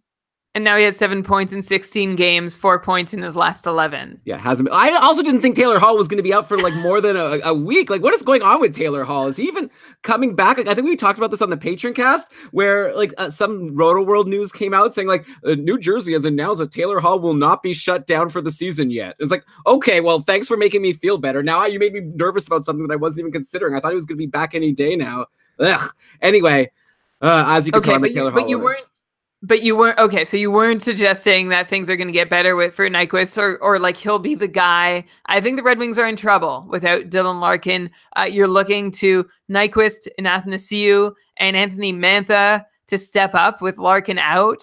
But it's easier said than done. And frankly, I'm not optimistic that either of these guys is going to see a whole lot more success without Larkin than they did with. Yeah, that's fair. Okay, Brian, here's my fantasy tip of the week. So everyone take out your pads of paper, write this down. If you do not have Gustav Nyquist in your league, and if he has a slow couple of weeks because he's not playing with Dylan Larkin, let's say he goes like 5 games with only 1 assist or something like that, that's your time to make a trade offer to the Gustav Nyquist owner and just be like, hey man, look, this guy's slowing down. I'll take him off your hands for I'll give you whatever. And then when Larkin comes back, Nyquist just gets back to doing what he was before. Because like I said, Larkin's only going to be out 1 to 2 weeks. So I think there might be a nice buy low opportunity on Gustav Nyquist if he does struggle with Larkin out of the picture. So I'm going to be watching for that for sure in my leagues. By the way, Brian, the Red Wings are looking good, right? They beat the Leafs and the Sens in a back-to-back over the weekend. We actually got a tweet from Chris Nova at CNova26. He tweeted at me, like not even to Keeping Karlsson, at Dubro, that you guys can keep the Battle of Ontario. At Detroit Red Wings beat the at Maple Leafs. They lose Larkin, and all they do is shut out the Sens after 50 minutes of hockey. So he's like, first of all, I was like, I'm not even really, I don't know. He's like, you guys can keep the Battle of Ontario. So Brian, we're going to keep the Battle of Ontario, but he's got the Detroit Red Wings. Anyways, the Red Wings are looking good, right? Like, I feel like we should give this team some credit. Like, they're not going to make the playoffs, but this team is better than we thought they were going to be. Like, good for them. Yeah, I'll give it to the Red Wings. They're surprisingly average since the calendar flipped to 2019. It wasn't looking good for them before that happened, though. So they're still digging themselves out of a hole in several ways. But they do look. I'll give them. I hope that surprisingly average is enough of a compliment for the person who tweeted us at CNova. Yeah. I mean, yes, I think surprisingly average is a compliment, especially because if the Red Wings don't make the playoffs, like I feel like they're looking good in a couple of years. Don't forget, they've got Zadina, who's going to come in like everyone, a really highly touted draft pick from last year. Maybe if they could get another good draft pick this year, this could be a team that we're going to be talking about in a couple of years. We'll obviously have to see if they could get a defenseman, but maybe they will. They've got some guys, I'm sure, in the system that will come and help at some point. But we're going to focus on the present, and let's end the show with some hot streaks and cold streaks, a little lightning round, which I always call a lightning round, and then we spend another 10, 15 minutes on it. I will first start in Chicago. We said last show, we were talking about Patrick Kane, and we were talking about how long is it going to take him to pass his 75 points from last season. We said, yeah, it probably won't take long, maybe a week or two. We definitely weren't expecting him to put up 4 points versus the Sabres on Friday and another point yesterday versus the Wild to do it in 2 games. Patrick Kane now has 76 points in 52 games. He had 75 points all of last year in 81 games. Patrick Kane, man, what a season for him. But we talked about him last week, so that's enough about him. Everyone else, of course, is coming along for the ride and doing great, though, on Chicago. Like, we just have to put the spotlight. Like, Jonathan Toews has 20 points in his last 15 games played. He's up to 51 points in 53 games on the season, which would be his highest point pace since the lockout shortened season if he could keep it up the whole way through. Brian, do we owe the people who listened to our advice to sell high on Jonathan Toews when he was hot to start the season an apology? Did we really blow it there? So Jonathan Toews, this is a philosophical question. So I'm going to lay it out for you, and then I'm going to ask you the same question back. So Jonathan Toews' 5-on-5 shooting percentage is double right now what it's been the last 3 seasons, and his expected goals rates for himself are no better than they've been for the last 3 seasons either. So that suggests that Toews has been pretty fortunate to pick up 17 even strength goals. It's nearly twice as many as I'd have expected him to, given his play. He's been a huge beneficiary of the crazy hot Chicago power play too. Toews is already up to 15 power play points on the year, which is really something, given that Toews has had no more than 17 power play points in any of the 7 seasons before this one. Now, this year, Toews does have a bigger power play role. That has helped, but so has a crazy 18-plus on-ice shooting percentage. Does that make sense? A crazy on-ice shooting percentage on the power play that's above 18%. That's higher than anything Toews has seen in his career. So I don't know, Elon, should we apologize if we made a call that still seems like it was sound? Looking at the evidence, Toews has continued to be unsustainably successful. I guess that we should apologize. Okay, I'm sorry, everybody. I hope that you didn't trade Jonathan Toews for too little of a return, but it sounds like Brian is saying that in the long run, you're still going to have the last laugh, because come the fantasy playoffs, Toews will regress, and the guy who has him or girl who has him is going to lose, and you're going to laugh at them. And you'll be like, yeah, I beat you in that trade. Though what we learned from Ryan Bolta is actually you don't want that to happen. You want to say, oh, you like when you lose a trade, because then you have good relationship with the person for the future. I love that whole segment with the mind games. So long as it doesn't actually affect you for the season you're in. So for Toews, I still would feel comfortable. I mean, Patrick Kane has been insane, and that's helped Jonathan Toews put up a lot of these points. But I still think deep at the core, Jonathan Toews is still a 60, maybe 65 point player. Yeah, but if you're he's playing with Patrick Kane, normally he doesn't, right? Usually they've split them into 2 separate lines, but it's been Drake Caggiula playing with Kane and Toews for the last couple of weeks. Caggiula had 4 points or 3 points in that game where Patrick Kane had 4. So anyone who plays with him is benefiting right now. So I could see Toews being more than a 65-point guy if he sticks with Patrick Kane and even strengthen on the power play the rest of the way, but maybe not to this extent of a point per game overall. Other guys on Chicago, not even playing with Patrick Kane at even strength, are doing amazing. Like Alex DeBrincat, 14 points in his last 10 games. He's on a 73-point pace on the season. This guy is a full-blown superstar at this point, in my opinion. Got to imagine the sky is the limit moving forward in a keeper league. I'd be spending a lot to get Alex DeBrincat if I could get him. Dylan Strome, 2 assists yesterday. He's got 9 points in his last 6 games. He's obviously loving life as a Blackhawk. I actually, added him and dropped him in a couple of my leagues when he got traded at some point, and then he didn't do anything, and I dropped him. Now I wish I had held on to him. This guy is on fire. And then you've got Eric Gustafsson, 2 goals yesterday, brings him to a 54-point pace and climbing. He's got 33 points in 50 games overall. Is it crazy to suggest that 60 points is potentially in the cards, in reach for Eric Gustafsson? No, I guess so. Why not? He's also benefiting from this super hot Chicago power play. So I guess that would be the reason to say no. Eric Gustafsson is not going to continue this pace, but just like Jonathan Toews, I think we enjoy this ride while it lasts, while Patrick Kane continues to put essentially the entire team on his back.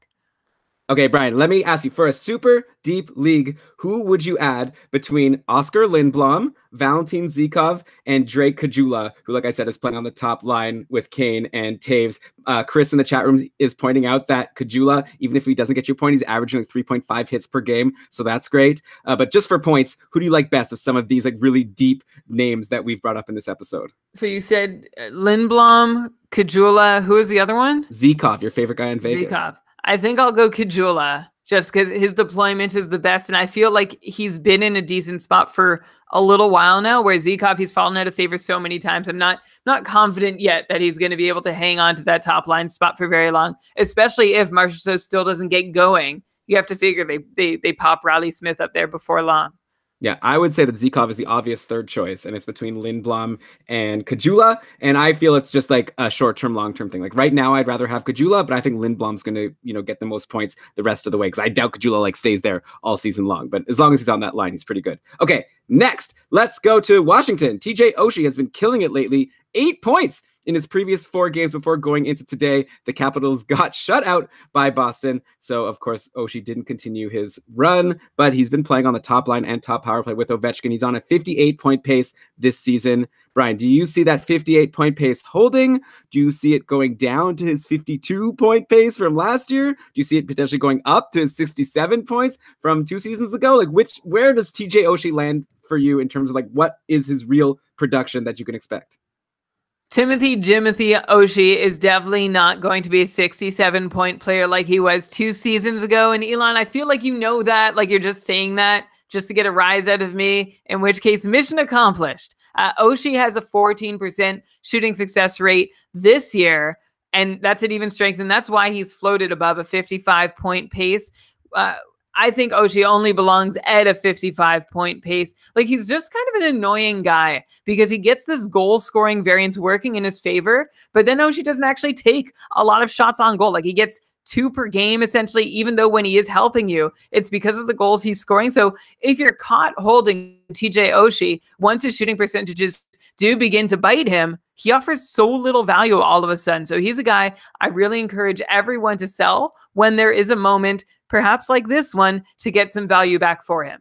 Yeah, I mean, I think it really depends what you're selling him for. Like, I think TJ Oshie has an amazing floor. Like, he's playing with Alex Ovechkin, who is still just as amazing as always. He's going to be getting you at least like 55 points pace moving forward. And then like right now he's on fire. He's doing a lot better than that. So obviously if you could swap him for like a 70-point guy, if you could get your Mika Zibanejad or whatever, like go for it. But Brian, I'm assuming you're not saying that you think he's like worse than like a 55-point guy when he's top line, top power play with Alex freaking Ovechkin, my favorite guy. I'm not saying he's any better than that. I'm gonna give him a ceiling of 55 points in reasonable circumstances. Okay, I guess that's not the definition of a ceiling, though. I would say he's a 55 to 60-point guy, but like with so I would go 50-55. Okay, I think he's reliable for 55. But okay, let's move forward.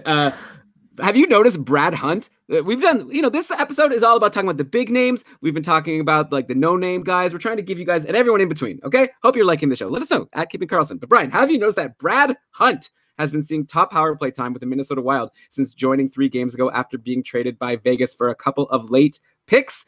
So maybe I could also ask you, like, who is Brad Hunt? I remember he would every once in a while get on the Vegas top power play when their various defensemen were injured. But once Colin Miller and Shea Theodore, Nate Schmidt were all back in the lineup, I guess Hunt didn't have room and they moved him. He hardly gets any minutes, but he seems to get a lot of power play time. He must be a specialist. He scored a power play goal on Friday as his only point in 3 games with the Wild. But still, gotta imagine Brad Hunt could be a good stream on a day when you need a power play point, like at the end of a matchup, say, because if he's on the top power play on the Wild, there's always a chance he's gonna get you a power play point. Yeah, power play specialist Brad Hunt, allegedly power play specialist. He's top 50 amongst defensemen in power play on ice expected goals for per 60 minutes since the start of last season. And being top 50 in an offensive stat for defensemen is pretty meh if you're being used as a power play specialist. Brad Hunt is in the top 25 in individual expected goals per 60 minutes on the power play, and that's better, but still doesn't really do much for me. Coaches love to use Brad Hunt in this role, though, so I guess he's worth keeping an eye on to see if he does anything with it. If he's not doing anything with it, though, he's not helping you a whole lot. Maybe you'll get a couple shots, maybe a block or two. Generally not a great guy to own unless you're really trying to target a power play point with him quarterbacking that unit in Vegas. Yeah. Or in Minnesota.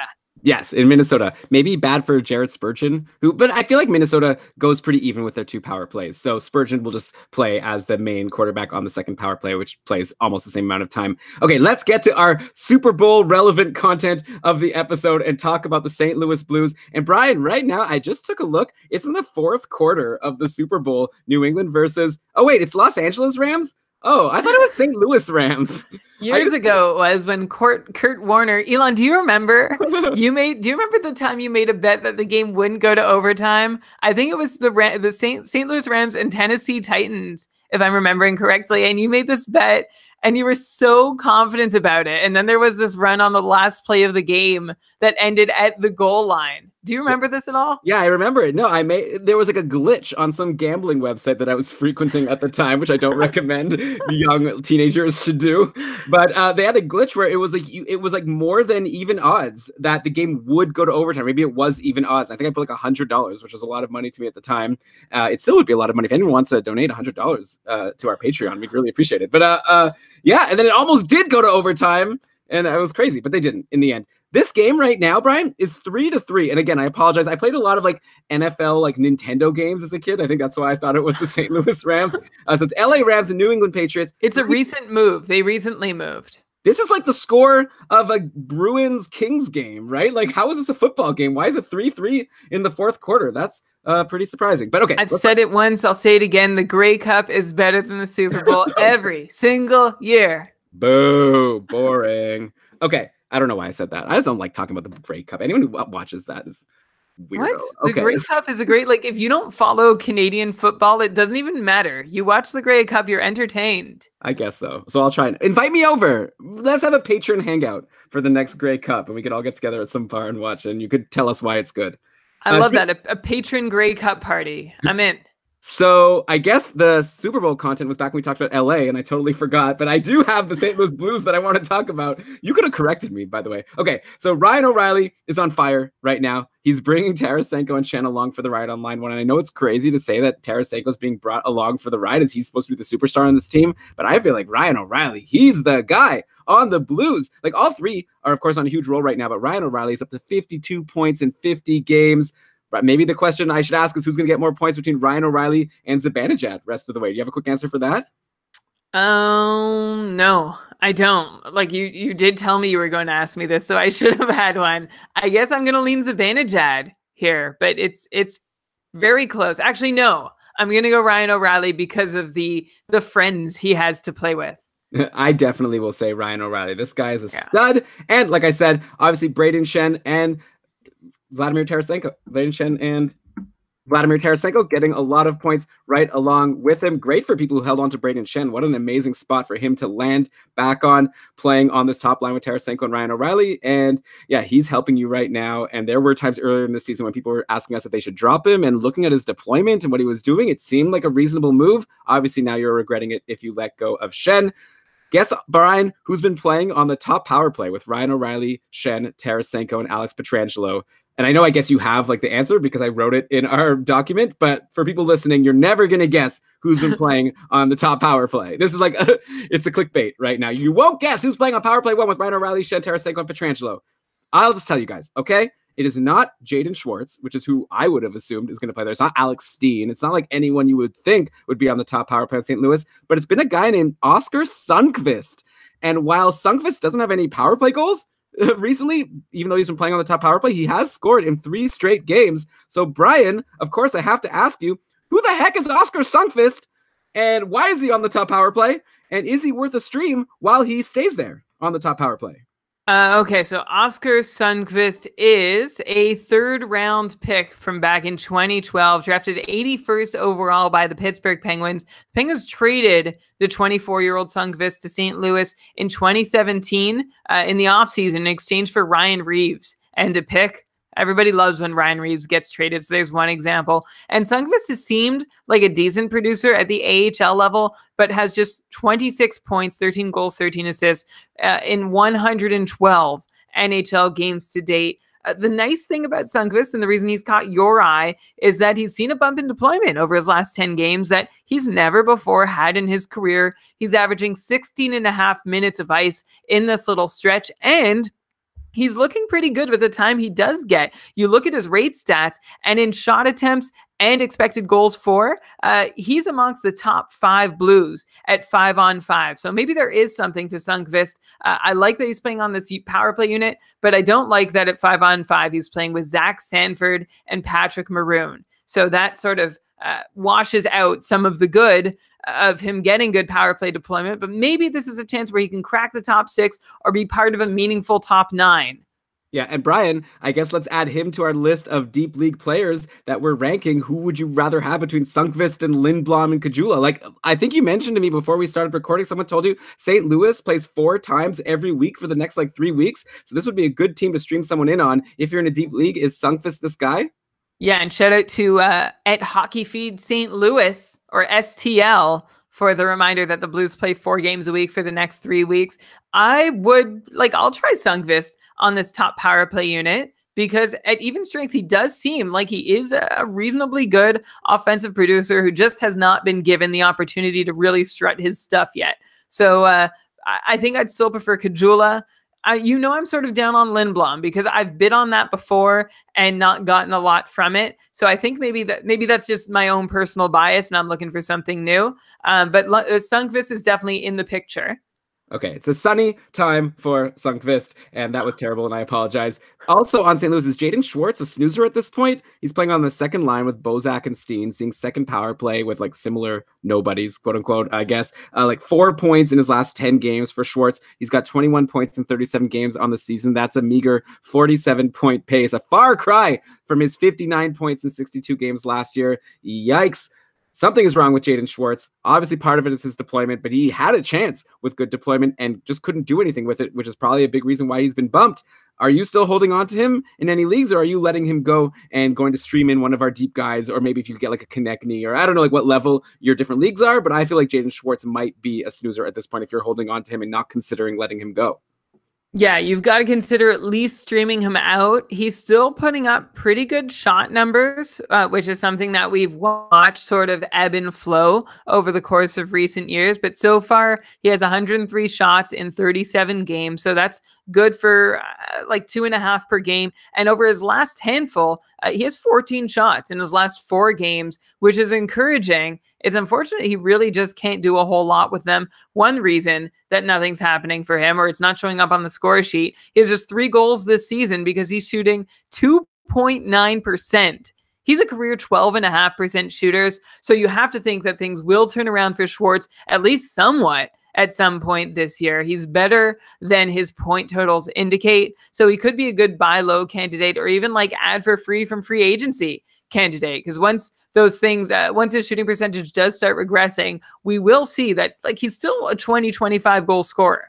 Yeah, I'm kind of seeing Jaden Schwartz similar to Jonathan Marchessault, maybe like a Jonathan Marchessault light. Like he's taking shots, like you say, but not much is going in. And also, I don't like his line mates as much as I used to. So we'll see which one of them bounces back first, if any. But yeah, I think you might. But like we said, though, St. Louis is playing 4 times in each of the next 3 weeks. So if you've held on to Jaden Schwartz this long, maybe you hold on a little bit longer. You're going to at least get a lot of games out of him. Also, Brian, remember there was a guy in St. Louis named Robbie Fabry? I feel really like he's healthy now, finally, but he's getting scratched all the time. Like I guess maybe he's had trouble bouncing back from his injury. This was a highly touted prospect at one point. Right now, he's having trouble cracking the lineup.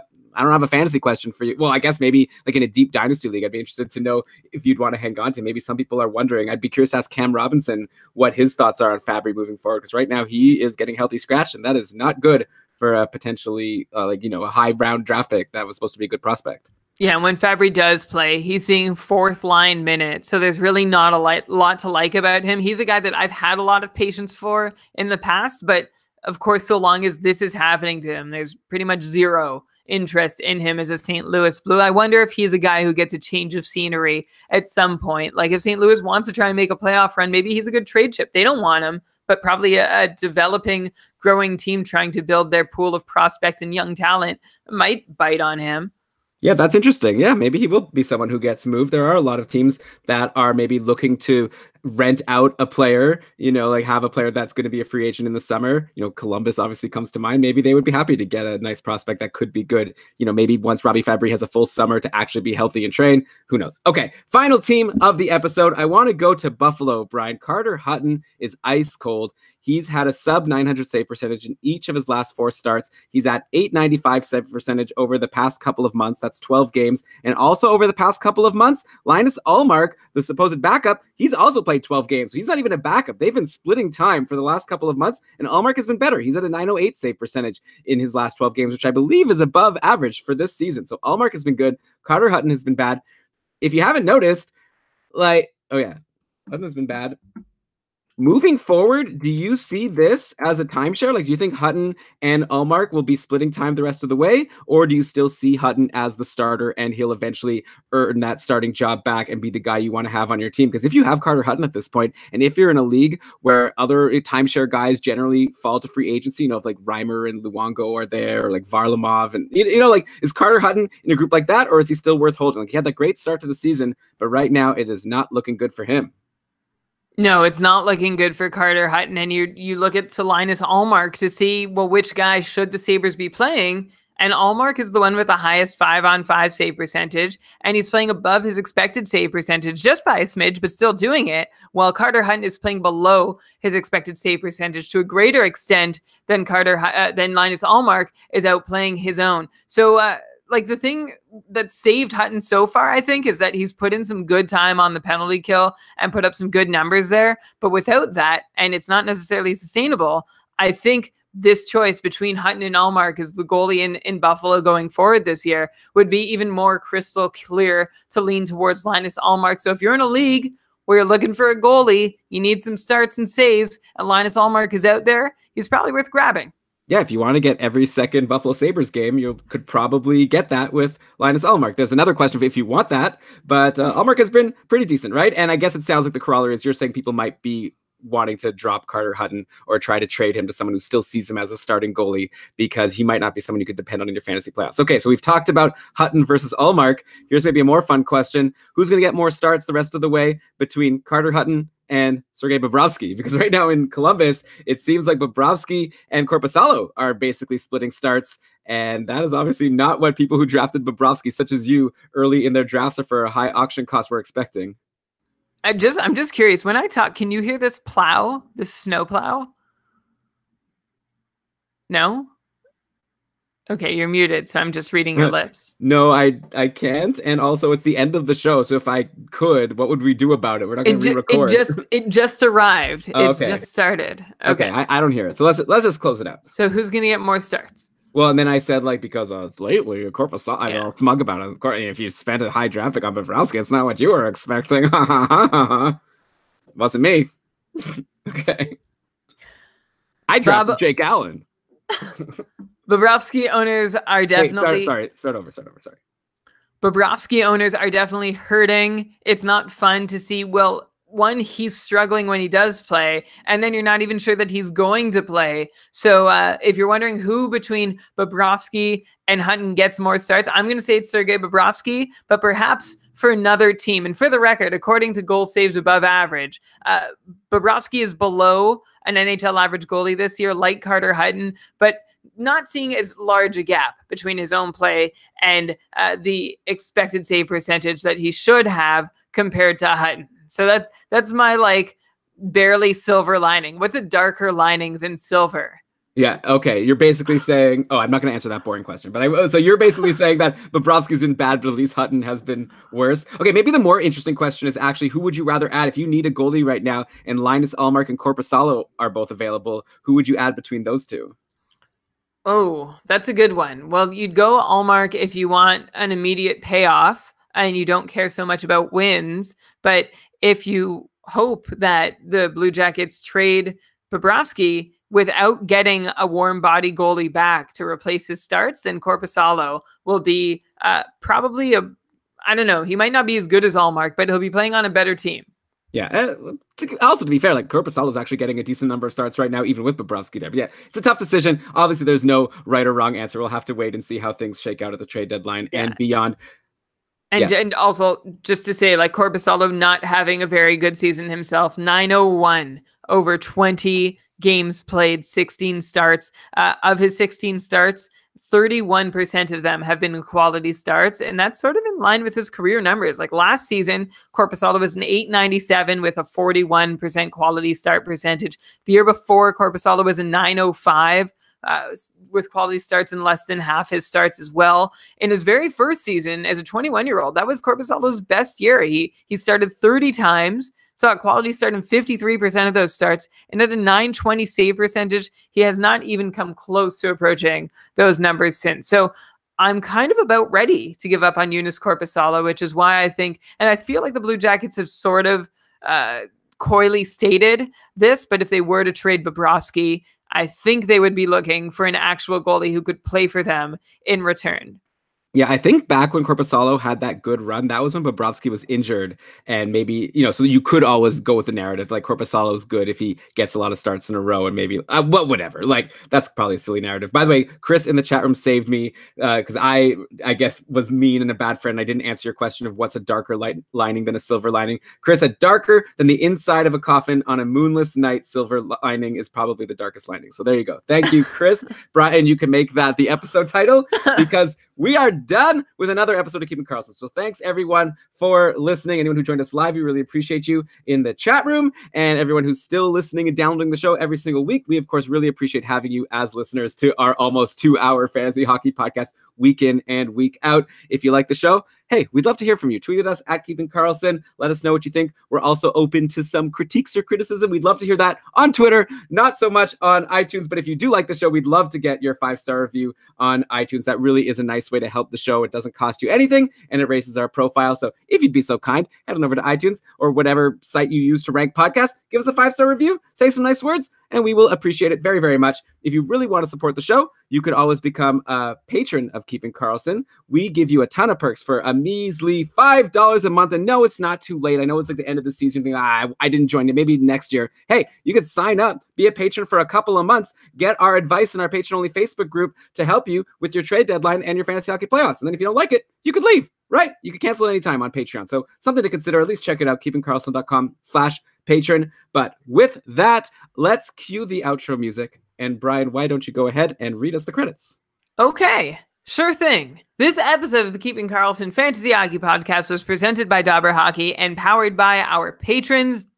It was researched with help from Dauber Hockey, Frozen Pool, Dauber Prospects, Corsica, Natural Stat Trick, Evolving Hockey, Charting Hockey, Hockey Reference, Hockey Viz, Hockey Database, Elite Prospects, Roto World, NHL Names, and Yahoo. All right. Yeah, NHL Names getting in our list. Cool. Thanks again, Brian, and thanks again, everyone. Great job. Brian, I'm looking forward to talking to you next week, 8 p.m., keepingkarlsson.com/live every Sunday if you want to join us live. Until then, keep on keeping Karlsson. Who, by the way, is ill, but I think he's fine. Okay, I'm not even going to keep that in the show. Okay, good job, Brian. We did it. Whee, yay. How are you feeling? Good. Thanks, Chris. Chris has been so nice to us in the chat room. I think everyone else left to go see what happened in this football game. It's still 10-3. If Matt and Kay Towney, I think they both asked questions, or Alex also. There were a few questions in the chat, but I did not see them. Hey, Brian, think about them. I mean, the chat isn't really a place to ask us questions. No, but if people are here and they were people were contributing. Throw us a question right now if you want. I've got 5 minutes. I don't know. Brian, by the way, I'm going to say the most cliched thing in the world. How clutch is Tom Brady? Am I right? Wow. What a hot take. Clutch. Who else do you want? Holding the ball. Holding the ball. Good football. At the 2-minute, what's it called? The 2-minute deadline? No, the 2-minute warning. We have fun. Okay. All right. I'm sure there was a prop bet back in those early betting days of whether the 2-minute warning would be called at 2 minutes, if the clock would wind down to 2 minutes, or if it would go past 2 minutes. So it depends if there was a play that was ongoing. Live play. Yeah. Probably it's more likely that it's going to count down to it, right? It's probably less likely that I would imagine that would be like a 5-1 type of bet. Yeah. Because a lot of teams are happy to let the clock. I feel it's like a free timeout. Well, who has the ball? It looks like New England has the ball right now. Why not let the clock count down to the 2? Anyways, I'm not even watching this game, so why are we giving game analysis? You really yourself also by mentioning the early days of the internet where there were glitches in betting sites. Can you imagine? It was the Wild West. Yeah, there was one time. We're still live, by the way. There was one time where there was a glitch. I think it was on the same betting site, and I was able to bet on 4 different teams to win the cup when it was down to the NHL, this conference finals. And it the way the math worked out that no matter who won, I would win money. So I remember I put $100 on each team, and I was guaranteed to win at least $50. And then but they actually canceled those bets. They like sent an email being like, I still remember it. They were like, we've been flogging the developer who made this mistake or something. And then they said, but sorry, we can't allow these bets to go through. And it was like, yeah, go ahead. Oh no, go ahead. I'm done. I don't know. I just remember I think they gave me the option to like keep one of the bets, but I had to cancel 3 of them. It was really special to be growing up in the formative days of the internet. Like there's not going to be, I don't know when the next like analogous situation will be. What about right now? It's the formative days of like, Snapchat. I don't know, Instagram and Snapchat, right? No, I feel like those are, it's not. Like that's an extension of the internet. I see. I don't know. It's easy for like all those old people like us are going to be like, oh, when we grew up, that was the time. There were like so many holes. Like, and it was just like such a different like dynamic. Okay. Yeah, but we'll have to wait and see when, you know, the people who are teenagers now, when they're 40-year-olds like us, and I know I'm overshooting a little bit, but when they're old like us, they'll probably have something to say as well. But we'll have to wait and see. No, I know nostalgia. Everybody loves it. Chris in the chat before we go, Elon. Okay, I'm ready. Hit us with a question. This will be the night ender. I'm ready. Would it be worth moving Zibanejad while he's hot since I have Trocheck, Bergeron, and Shen? I'm guessing, Chris, you weren't here when we talked about Zibanejad. We love Zibanejad. The problem is he has too many centers. Can you trade Shen for Laine? Honestly, yeah, I'd prefer to trade Shen for Laine because he's on a hot streak and he could be moved off that line. Though if you're in a league that counts hits, you're benefiting from that. I like the idea of trading a center for a winger, but maybe you could go for someone a little more reliable than Patrik Laine. Is that crazy to say? Like, for me, again, it depends on your situation. That's what I said during the show. It's like, if you're sort of like not really a contender and you're going to need sort of like a miracle to get into the playoffs and actually beat the top teams, then go for Laine because you're probably not going to win anyways. And he's the type of guy out of anyone else in the league, aside from Ovechkin, who could score like 4 or 5 goals in a game and totally turn a matchup. But if you're like doing well and you just have a little bit of a problem of too many centers and you need to move a center, I'd rather have like a reliable piece back, right. You know, like give me Wheeler. I don't know. Yeah, maybe. Yeah, like this is a situation where you might not need to buy low, right? Like just do like an even swap if there's a team who has like too many wings and needs a center. Yeah. So right? Obviously it's tough to say. Like I'd be curious to know who else you can get because a player who's doing well, people aren't going to want to trade them. But yeah. Okay, let us know. Maybe Marchessault. Brian, who would you rather have between Marchessault and Laine? Oh, that's a tough one. Yeah, I think I would go. Oh, that's a very tough one. I think I would go Marchessault just because he's a little less likely to get like buried by his coach. My only problem with Marchessault is not only is the Stastny line like getting more minutes now. I feel like the Stastny power play is also getting more minutes. It's like basically the same line, and then Theodore and Nate Schmidt. Yeah. So I just feel like Marchessault's not like the go-to guy. Like I feel like he's on a line with a couple of scrubs right now, and I apologize to William Karlsson fans, but I don't think he's anything like too special. So at least Patrik Laine is playing with Ehlers or maybe Kyle Connor or like something like that. Yeah, Brian Little. Yeah, so, I wonder. This was a question on our Facebook group like a week or two ago. Marchessault versus Laine, and I was very quick to go Laine, and you were the only one who voted Marchessault, and then I ended up switching my vote to join you as the only 2 people. Yeah. Well, I liked Marchessault a lot better when I assumed he was going to play with Karlsson and Riley Smith. Hopefully, the Zikov. I don't think the Zikov thing will last. Maybe or Brandon Peary gets back there. Okay, let's go. Thanks, Chris. Hope that helps. I don't know. I think we just meandered a bit, but these are tough questions. We don't know. Like Patrik Laine, huge upside. We all know it. It's just risk at this point. Like maybe his minutes keep going down and maybe there's a problem. So, okay. Brian, this was fun. Everyone, that was fun. I hope you enjoyed the extra bonus content at the end of the live show. Brian, remember we used to do this all the time? Like another 5 minutes after the live shows? Sort of. We don't do it anymore. Okay, now we did it. Bye. Hi, everybody. Thank you.